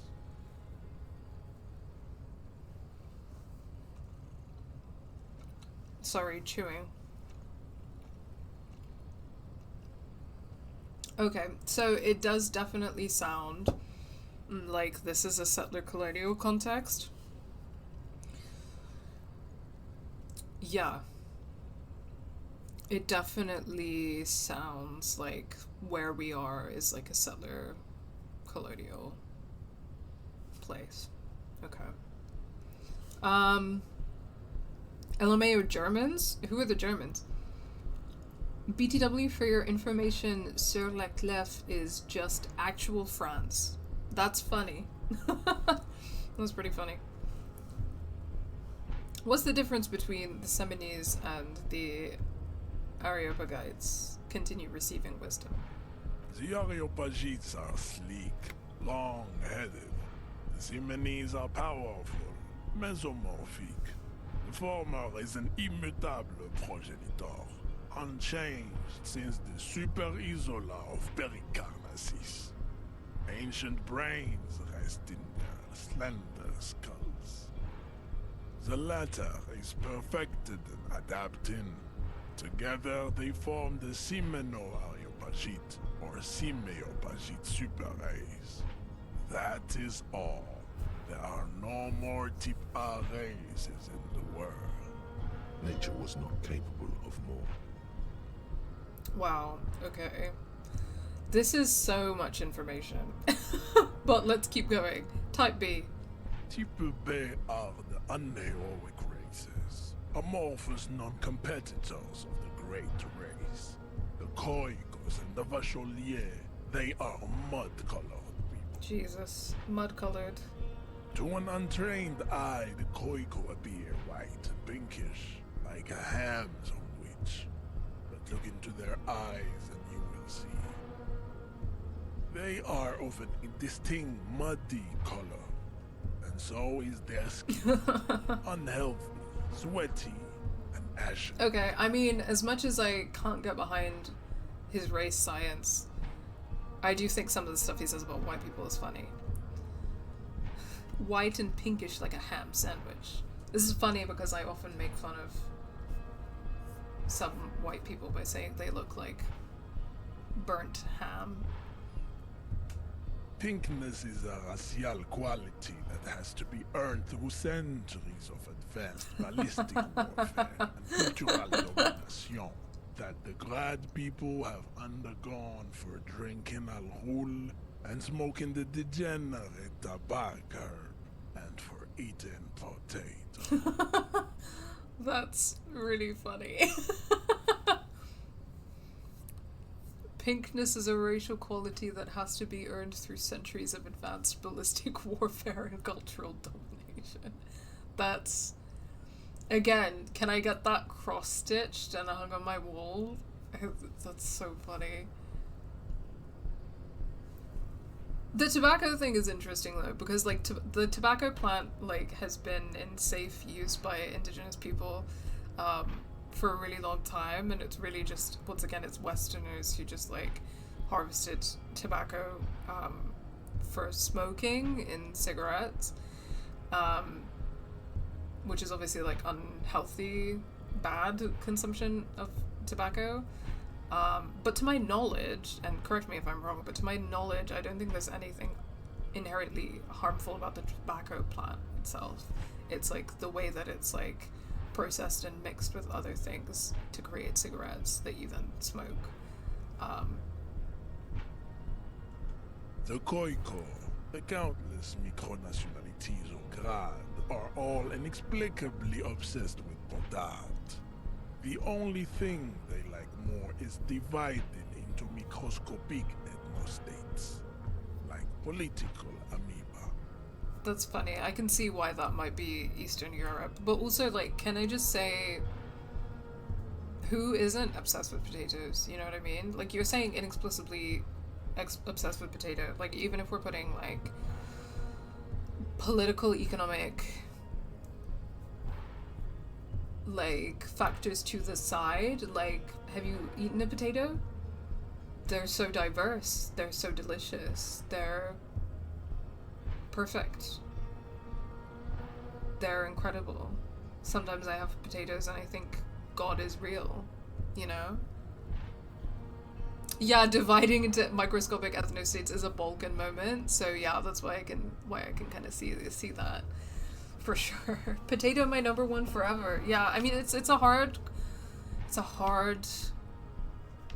because like the competition, it's a high stakes competition. We're talking potatoes and other carbs. I mean, there's a lot of good things going on here, but potatoes, I mean, unquestionably are so diverse and so delicious in so many forms, you know? And I think that potentially this puts it above and ahead like some of the other carbs. And you know, such a lover of rice, such a lover of bread, but the humble potato is so versatile. So chips, roasties, mash, soup, crisps, sauteed, the list goes on and on. Absolutely, potatoes go fucking hard. Yes, Aeon, please do show us the potato plants that you're growing in the Discord server. So also for people who are new to the channel who don't know, Game Assist, we do have a Discord server for patrons. So Gazebo Kids, if you know what the command is to bring up our Patreon link and our Ko-fi link in the chat, let me know, otherwise I'll look it up now. But if you become a patron, then you can join our Discord server, which is a fun time. If I do say so myself, I hope that others who are part of the Discord server can vouch for me in that regard. Hold on. Okay, I actually don't know if we have a command for Patreon, but we do have a command for coffee. So maybe we should add one for Patreon in the future. Disco Elysium, goated game, I gotta tell you that. I'm liking it a lot so far. Welcome to the stream, Gabo00. I'm really liking it so far. This is my first time playing it, and I gotta agree so far.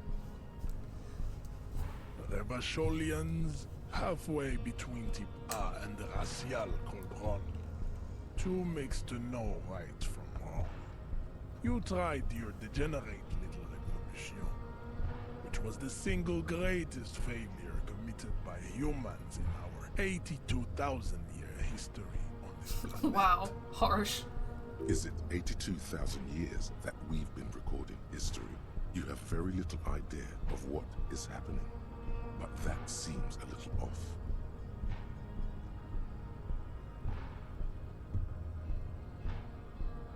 Oh my god. That revolution was perpetuated by degenerate left-wing marauders, not all the people of Rochelle. Obviously, I'm not going to say that. I've heard about this revolution. Mistakes were made, but it was the right stuff. You're wrong about it. I'm pretty sure history hasn't lasted that long. Oh, thank you for sharing the Patreon link in the chat, Gazebo Kids. I want to ask about the revolution. So, I've heard about this revolution. Mistakes were made, but it was the right stuff. You're wrong about it. The revolution came to Ravachol from Grad, in Sara's ridden potato carts. It is literally an illness. A prion disease that leaves the parietal and frontal lobe ridden with holes. A soft, sponge-like mass of dementia, hallucination, and paranoia. The revolution is fatal familial insomnia. A hereditary prion condition passed from the Khoico to the Occidentals. But not sexually. Probably through trade routes and potate acid, the prime component of the potato plant. Enough of Tibet mediocrity. Okay, and finally, the vile CF race cauldron of pederasty, please. Tips CF are a museum of failed chimeric experiments and tragic maladaptations. They are tortured creatures waiting to be put to sleep. Your morbid interest in them worries me. Lesser races like the mosquito, a grotesque mixture of a masked woman and a Seminese man.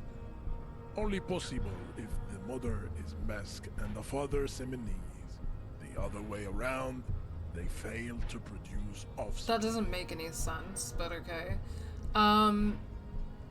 Yeah, I mean, this is a pretty clear example of, like, the pitfalls of having a purported anti-colonial position and then just going down into race science, because, like, he's literally having the same position as the racist lorry driver about racial mixing, and obviously, like, being against racial mixing is a huge red flag for, like, racism, right? So it's a pretty clear example of what I've been talking about. The mosquito is born sterile, like a donkey. All they have left is to ride customized motor carriages with hydraulic suspension, listening to aggressive El Mariachi music to vent their impotent despair. Then there is the Simino Koiki Chimera. Are you sure you wish to know of the Simino Koiki Chimera? It is not an aesthetic site. The Koiko, as you know, are very servile, especially when they meet the rich man. Racial scientists have toyed with the idea of crossing the Seminese with the Koiko to produce a super worker of Seminese strength and grad servility. This will never happen. The Seminese and the Koiko may have similar interbreeding problems as the mosquito. We will never know precisely. No Seminese man could maintain an erection in the suffocating potato stench of a Koiko woman, or Koika. Wow. But enough. It is cruel to entertain ourselves with the deformities of Type F. Were there any able-bodied races you needed education on? Gabu00, that is an okay question to ask. So, you're Muslim, do you get harmful comments from other Muslims because of LGBTQ? Yeah, so I am Muslim, and I am also LGBTQ, so specifically non-binary lesbian. Yes, that has happened to me. Probably something that will always kind of unfortunately continue to happen. But, you know, I also have Muslims, particularly like friends and family of mine, who are very supportive and also are, some of them are also LGBT themselves. So, you know, like strangers on the internet and like sometimes people that I've met in person who are Muslim and homophobic have said things to me that have, you know, are very, very homophobic, very unkind. But, you know, what matters, I think, is that, like, my family and friends are very supportive. I have other friends who are queer Muslims, and that's not, you know, that's a position that some people have, which is unfortunate, but they don't represent, you know, they don't represent the Muslim community, and there are, you know, great, both queer Muslims like myself out there, and, you know, potentially non-queer Muslims who are just, like, supportive and have, like, the good perspective on these things. So, yeah, I'm very fortunate in that regard. So, you know, sometimes I get that, but it's kind of, and it can be hurtful, but it's like, water of a duck's back at this point. Like, the people who, you know, the people who matter are not, like, homophobic, so it's fine. Cool. Yeah, no, well, it's nice to see you. It's nice to, you know, be in community with other Muslims, and, thanks for joining us. And yeah, always happy to answer questions in like good faith, so don't worry about it. Okay, now that we've been through all the types, do I understand advanced race theory? I personally don't. That was an overload of information, but I get the ideological points, so... You understand nothing. To solve the great race enigma, you have to first ask yourself, what is the race enigma? You have not even worded the mystery, let alone solved it. Will you let me into the harbor if I do? How do I word the mystery? Except... Okay. You have not even worded the mystery, let alone... How do I word the mystery? You need to internalize what you have heard here today, then return to me. This clarity does not come instantly. Okay, let's discuss something else. I cannot possibly imagine what else we have to discuss, Tibere Vacholian. Your love for disco music and venereal disease? Okay, let's leave. Well, that was a very long and very enlightening conversation with Measurehead over there.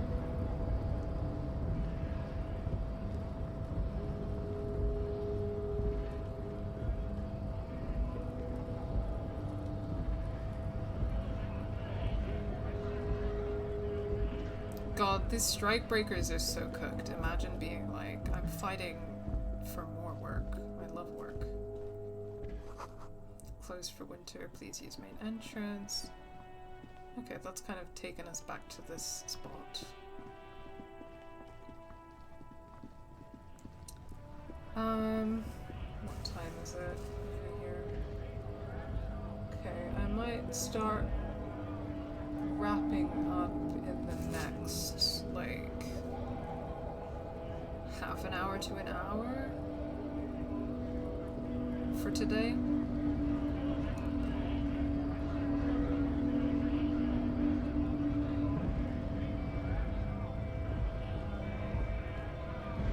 Okay, well, I'm not talking to that scab anymore. A lorry stuck in the traffic jam. This big, heavy Grad-made machine is well kept for such an old machine. Grad factory of magnets and miracles U49. A lorry stuck in the traffic jam. This big, heavy Grad-made machine is well kept for such an old machine. Look in the window. The windows are clear. They've been recently washed. You can see a lorryman's cabin with personal belongings, stickers, insignia. What kind of stickers and insignia? The driver has adorned his space with a substantial collection of peculiar paraphernalia. Proclamations about honor, strength, and purity are glued to various panels.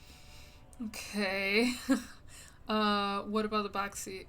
The back end of the cabin has a small perch to sleep, large ashtrays. There are several suns and wheels sewn into the curtains. Racist nationalist paraphernalia. Not unusual in this part of town. This is our guy. You think this lorry belongs to our tough guy? Yeah, the lorry driver? Likely, yes. This guy's proud of who he is. Drapes it all over his machine.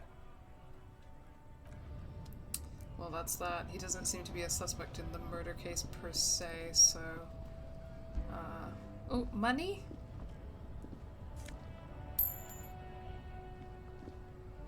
What a way to deliver a history about the world from a guy like this. Yeah, very fun, interesting, creative thing. He's right, it's gonna take me a while to process all of that.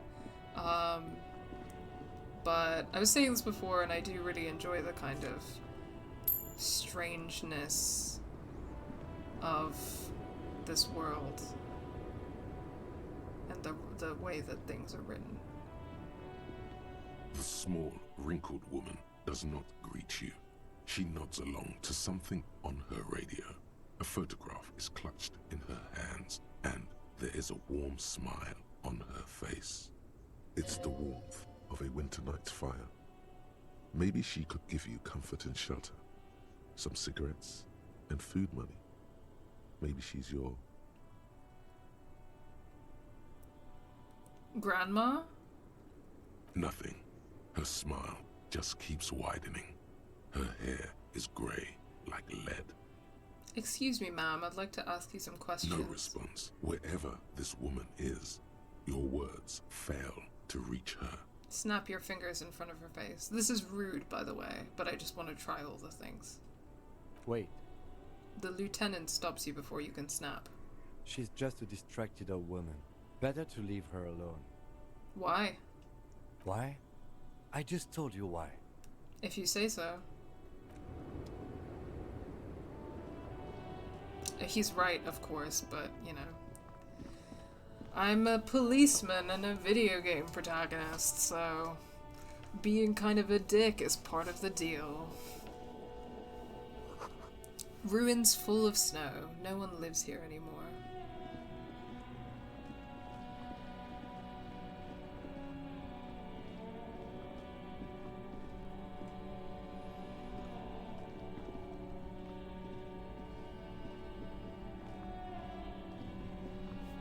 A bold slogan, Humanox, covers the truck. Okay, interesting. Yeah, I walked this way before, didn't I? There we go. Hello. I am a gander and a hunter and a gatherer. Feel like a traveler. The man mutters to himself, accenting the beats as he goes. A simple little cadence. He seems to be making it up as he goes. Keep listening. From another planet. Hey there. What's going on here? It's the jam, my man. He motions towards the sprawl of lorries with a sweeping gesture. What's the jam? It's a traffic jam for the ages. Harbor gates up the street are shut tight. No explanation given. Workers on strike, scabs agitating, an all-around clusterfuck. Meanwhile, we're all stuck here in long-haul limbo for days upon days upon days. Upon days. Limbo, huh? So that's where I am.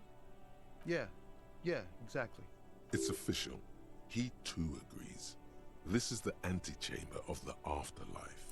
So, how long have you been here? Feels like forever. Like I was born on this here roundabout and this was all I ever knew.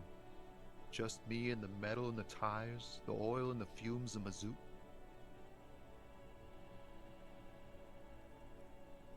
Extravagantly phrased, but I can roll with it. Yeah, imagine. It's been a whole week already. This is a real song, by the way. Want to Be Free by Sea Power. Sea Power made the whole soundtrack, too. Oh, cool. Behind the laugh, however, a touch of sorrow. So tell me, what do you need?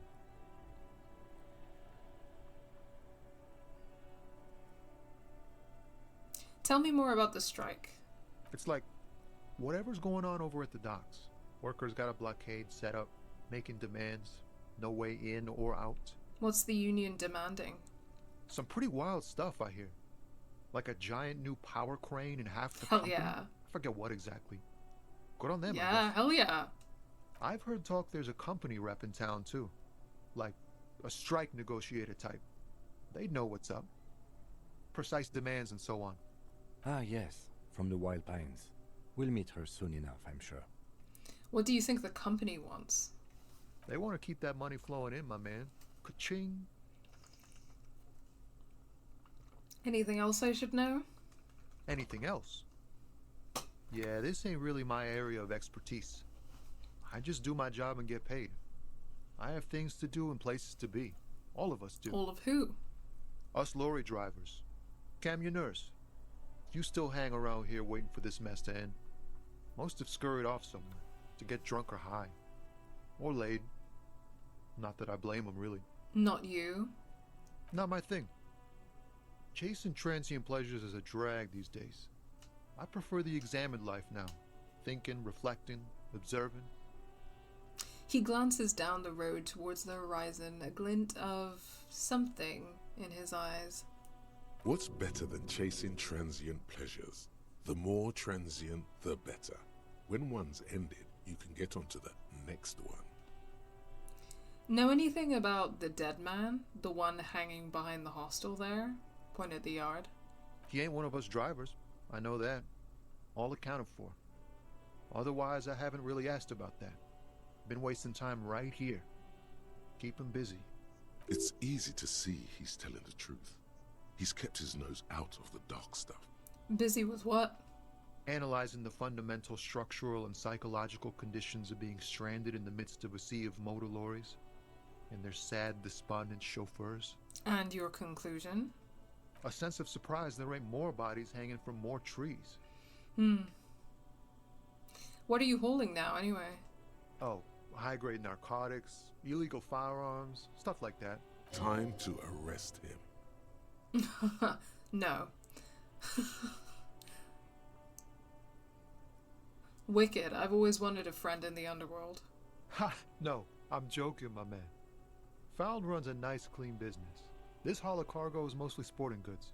You know, tracksuits and that kind of thing. They usually get shipped to Grodd and the Occidents. Though we've been making headway in the Il Moran market lately. Okay, interesting. Yeah, I think it's definitely going to take me a little time to get familiar with kind of the layout of this world that they're kind of like piecing together, but I think it's slowly coming together.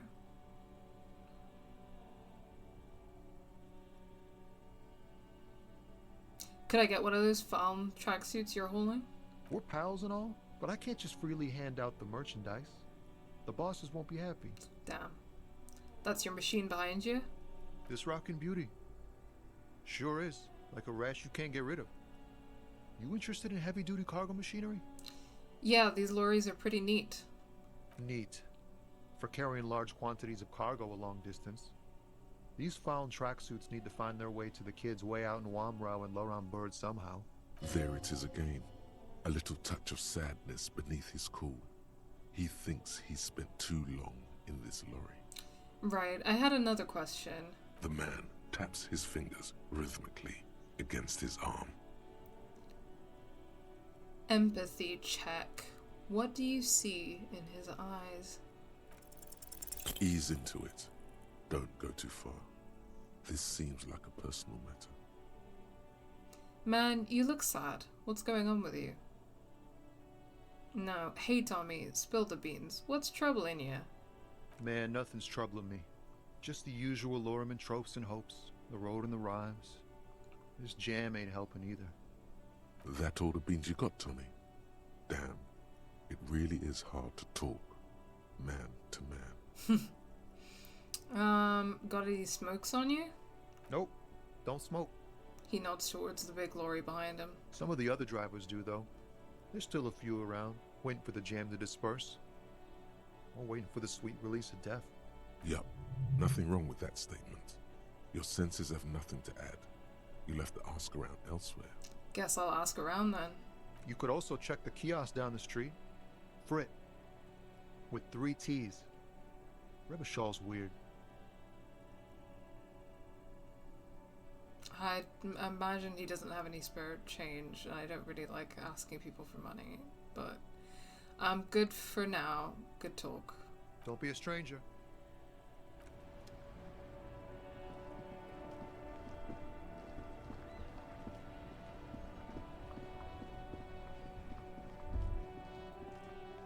A sewer gate, a gateway into the river of filth.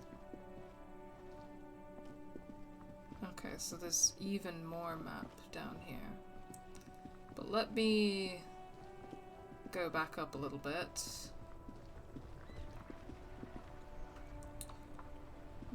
I'll go past the motor car and then I'll come back this way later. Let's... Hi Faye!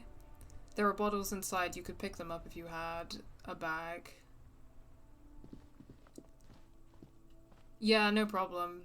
I know you're also streaming this game at the moment, so don't worry about it. I appreciate you saying hi. Okay. Oh, no? No opening the door? Okay. An old call box with a matrix of push buttons lists all the companies in the East Delta Commerce Center. Okay, I'll come back to that.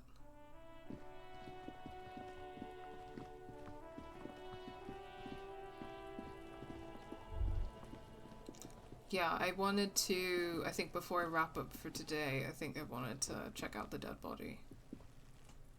Smells like a spoiled meat and curdled dairy. A human being decomposes. Hey, kid. Kuno's got this. The boy throwing rocks at the dead body can't be older than 12. Kid, what are you doing? I know it's a kid, but come on. Throw rocks at a dead body. These are basic things, man.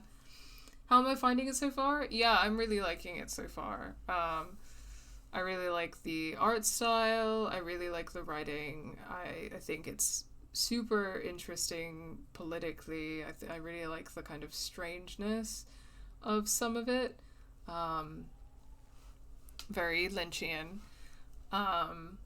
Yeah, I'm having a good time. I'm very intrigued, very having a good time. If there ever was such a thing as an ugly kid, then this is it.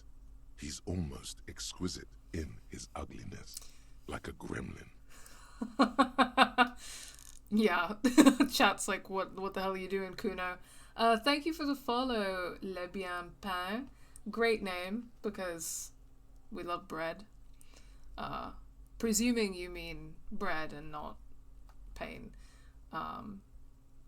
But yeah. Thank you for the follow. Oh yeah, Nappa Gumpy Kuno. It's a pun. Yeah, I thought it might be nice. That yells the other kid from behind the fence. Hey kid, a word, police business. I think pronounce it like a non-French speaker. I see. Lesbian pain. Yeah, okay. That's funny. I like that.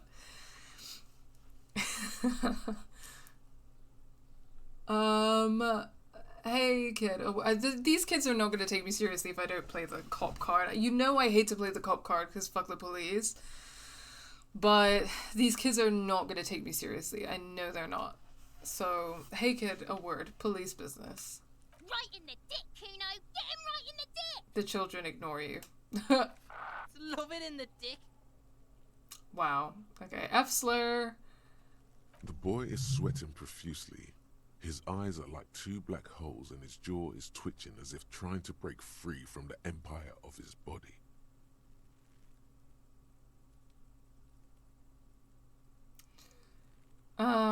Or lesbian pain as in let's be in pain, but lesbian pain is definitely what I read. It works either way. I think lesbian pain is a bit funnier. Hold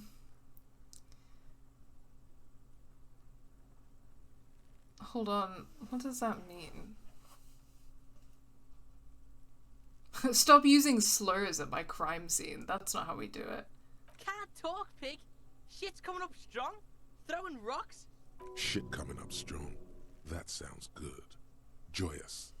You should hang out with this kid and see what that juicy shit is all about. Juicy what now? I mean drugs. The kid's on drugs. Yeah, Kuno. Ride the lightning, Kuno. Wow. Kuno's riding at sea. He's from Liverpool? The rake, Kuno. He wipes the sweat from his brow and sends another rock flying. You should throw the rake at him, Kuno. The fuck does Kuno know what a rake is? Kuno's not a gardener. Why's Kuno from Liverpool? Why is Kuno a Scouser? Anyway,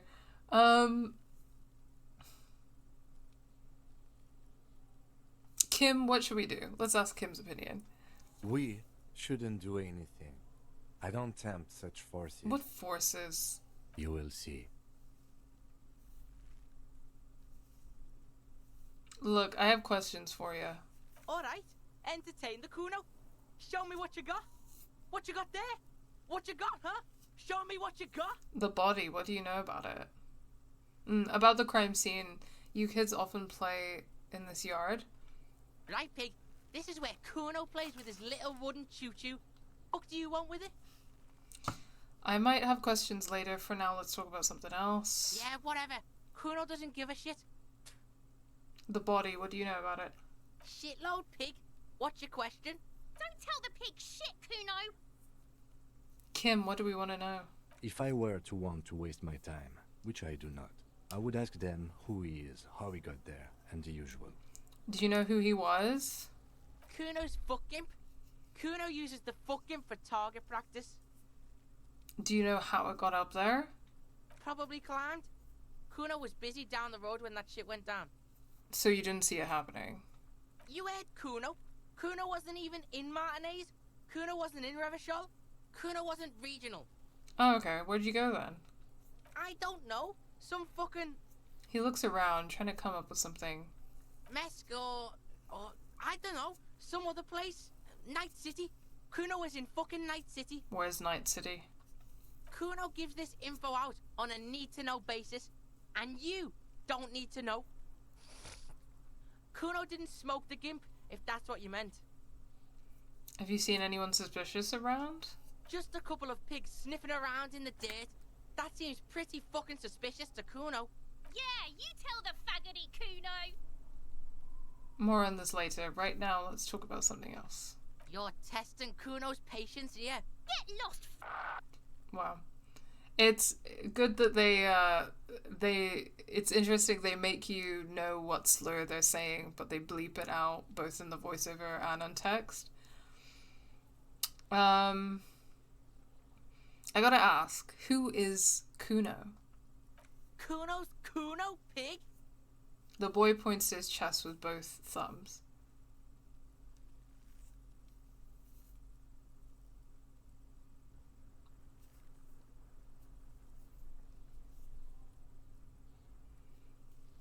So, you refer to yourself in the third person.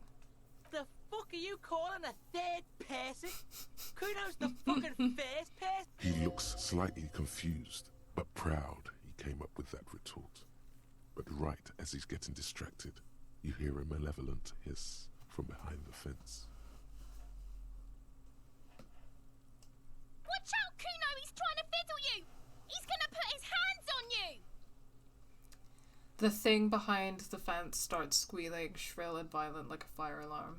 Help! Pig's got Kuno! Help! Ray! The sound gets louder as the child shouts at the windows overlooking the yard. Help! He's got the Kuno, help! I'm just gonna leave. Yeah? Get out of here before the Kuno beats the shit out of you. The fuck are you calling us third person? Wonderful writing again. Yeah, couldn't agree more. Yeah, that's right. Drag your fat ass out of here, fat boy, before Kuno fucks you. Don't listen. Just go.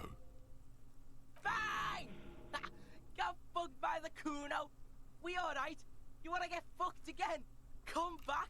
Just took a -1 to morale for getting harassed by some kids. That tracks.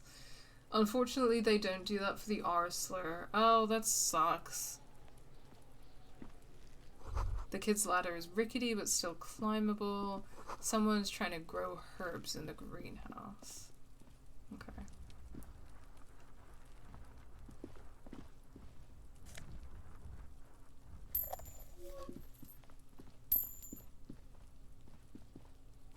The winch mechanism has been oxidizing for some years. An inconspicuous pile of the roofing material, Eternite. It's nothing. What is this? Someone just left some roofing material slanted against an old shack. Perception check. Why am I looking at this pile of the roofing material? Because there's a secret door hidden behind the panels of Eternite. That's why they're too orderly. Pull the panels aside. There it is. You see a shabby little door.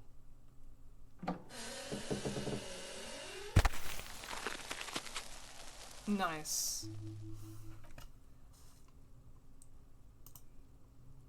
They also don't do that for the word dyke, which doesn't bother me on its own, but depends on the context and who's saying it. Yeah, I mean, if you're gonna do it for the F slur, why wouldn't you do it for dyke? I mean, I say dyke because I'm a lesbian and I call myself that and I identify as that, but like, it is like, yeah, again, it's like, if you're doing it for one slur, why aren't you doing it for other slurs?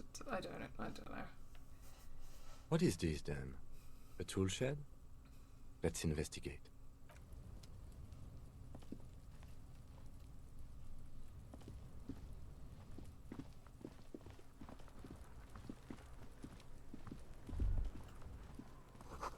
The ladder's for kids, it wouldn't hold the weight of a grown man. Okay, so we can't get the body down actually until we can figure out how.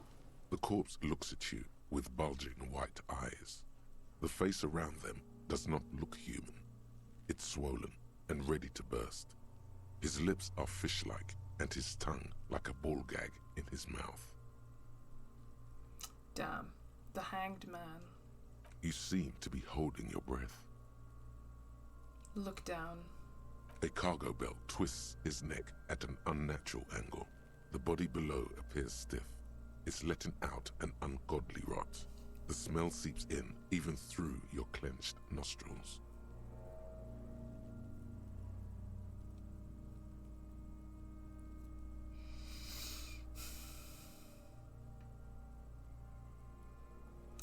God, why, what is that? Why is it so bad? Active decay. It's okay to throw up, officer. No one is judging. He's about to blow! Cop's gonna blow, Kuno!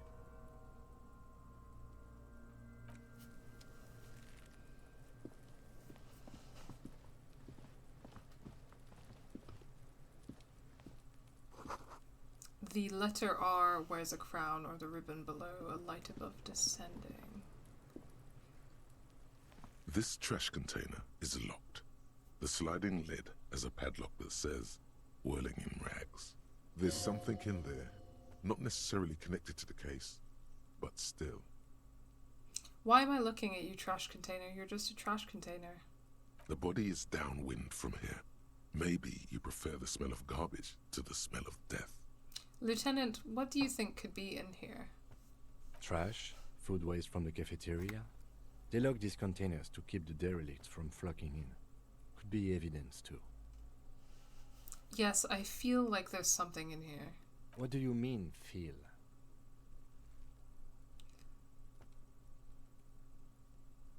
It's just a hunch. Maybe someone threw something in there.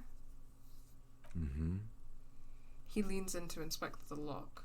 How do we get this lock open? We could try using a pry bar.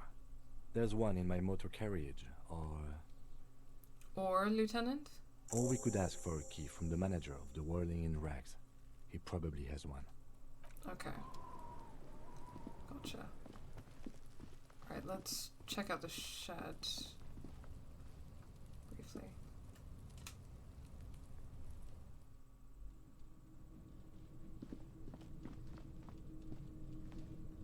An empty tube of magnesalam magnesium supplement. Cured pig's head. It looks mummified. Poster says, "Get out of the way or get fucked up."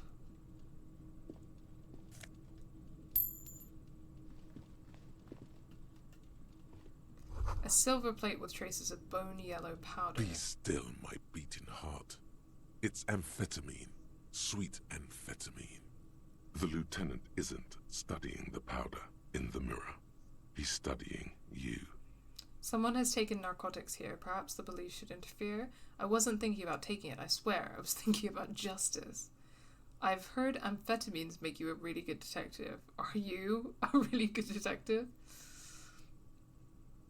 Oh god, I don't know. Someone has taken narcotics here. Perhaps the police should interfere. Perhaps not. This is below our pay grade, detective. However... He points to the ladder in the corner. See that ladder there? It's probably another way into the industrial harbor, no? The secret path the local kids use.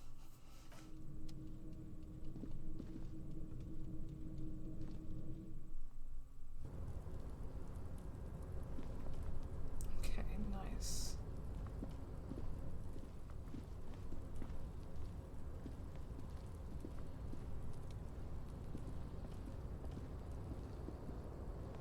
He's going on a little walk. Okay, let's look at some other stuff on the way.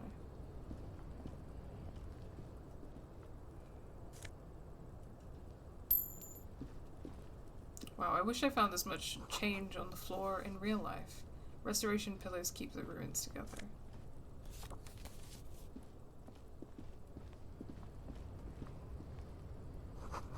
The doorway is going to collapse soon. Okay, is this... Ooh. Am I going up? Yeah.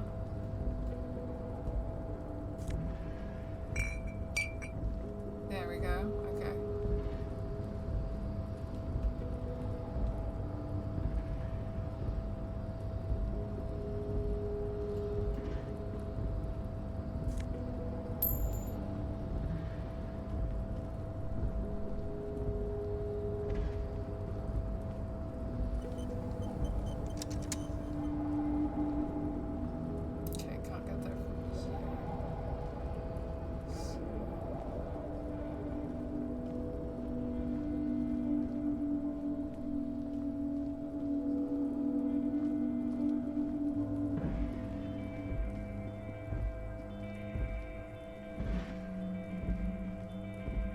Barrels are half full of rainwater.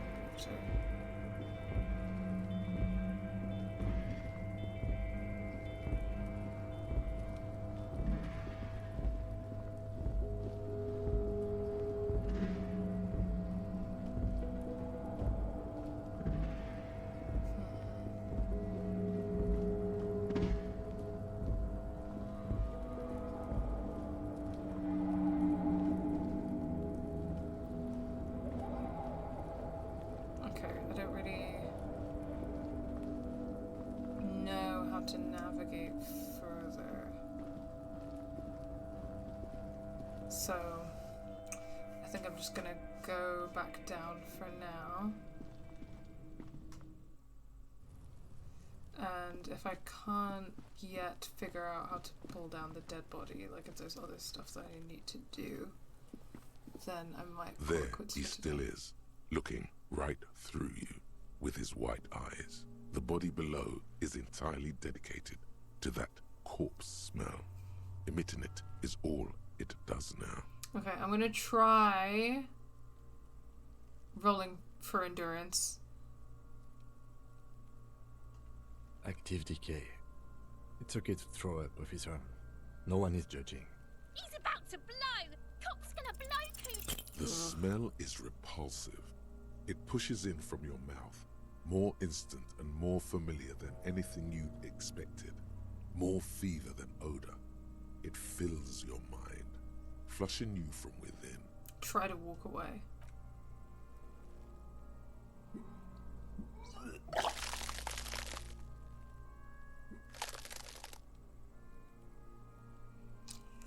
Well, that didn't work, did it? Too late. It's impossible to keep in.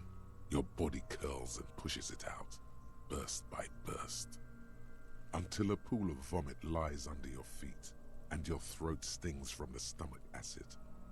God. It's okay. Happens to everyone. Keep it. Thanks. Wipe your mouth. The hangover is clearly making this worse for you. You could use some ammonia to clear your head. Where do we get ammonia from? There's the freight nearby. Maybe they have some in their apothecary. If they don't... He points to the greenhouse. There's a greenhouse here, and a gardener with a wheelbarrow on the corner of the whirling in rags. If she works here, she might have something for the smell. Acquiring ammonia will provide a modifier to the white check. Modifiers make checks easier and allow you to retry them. Okay. So I'm assuming I gotta get the ammonia to modify the endurance check, try it again, and I have to be able to be near the body and enduring the smell in order to be able to investigate it. Let me just check my journal real quick.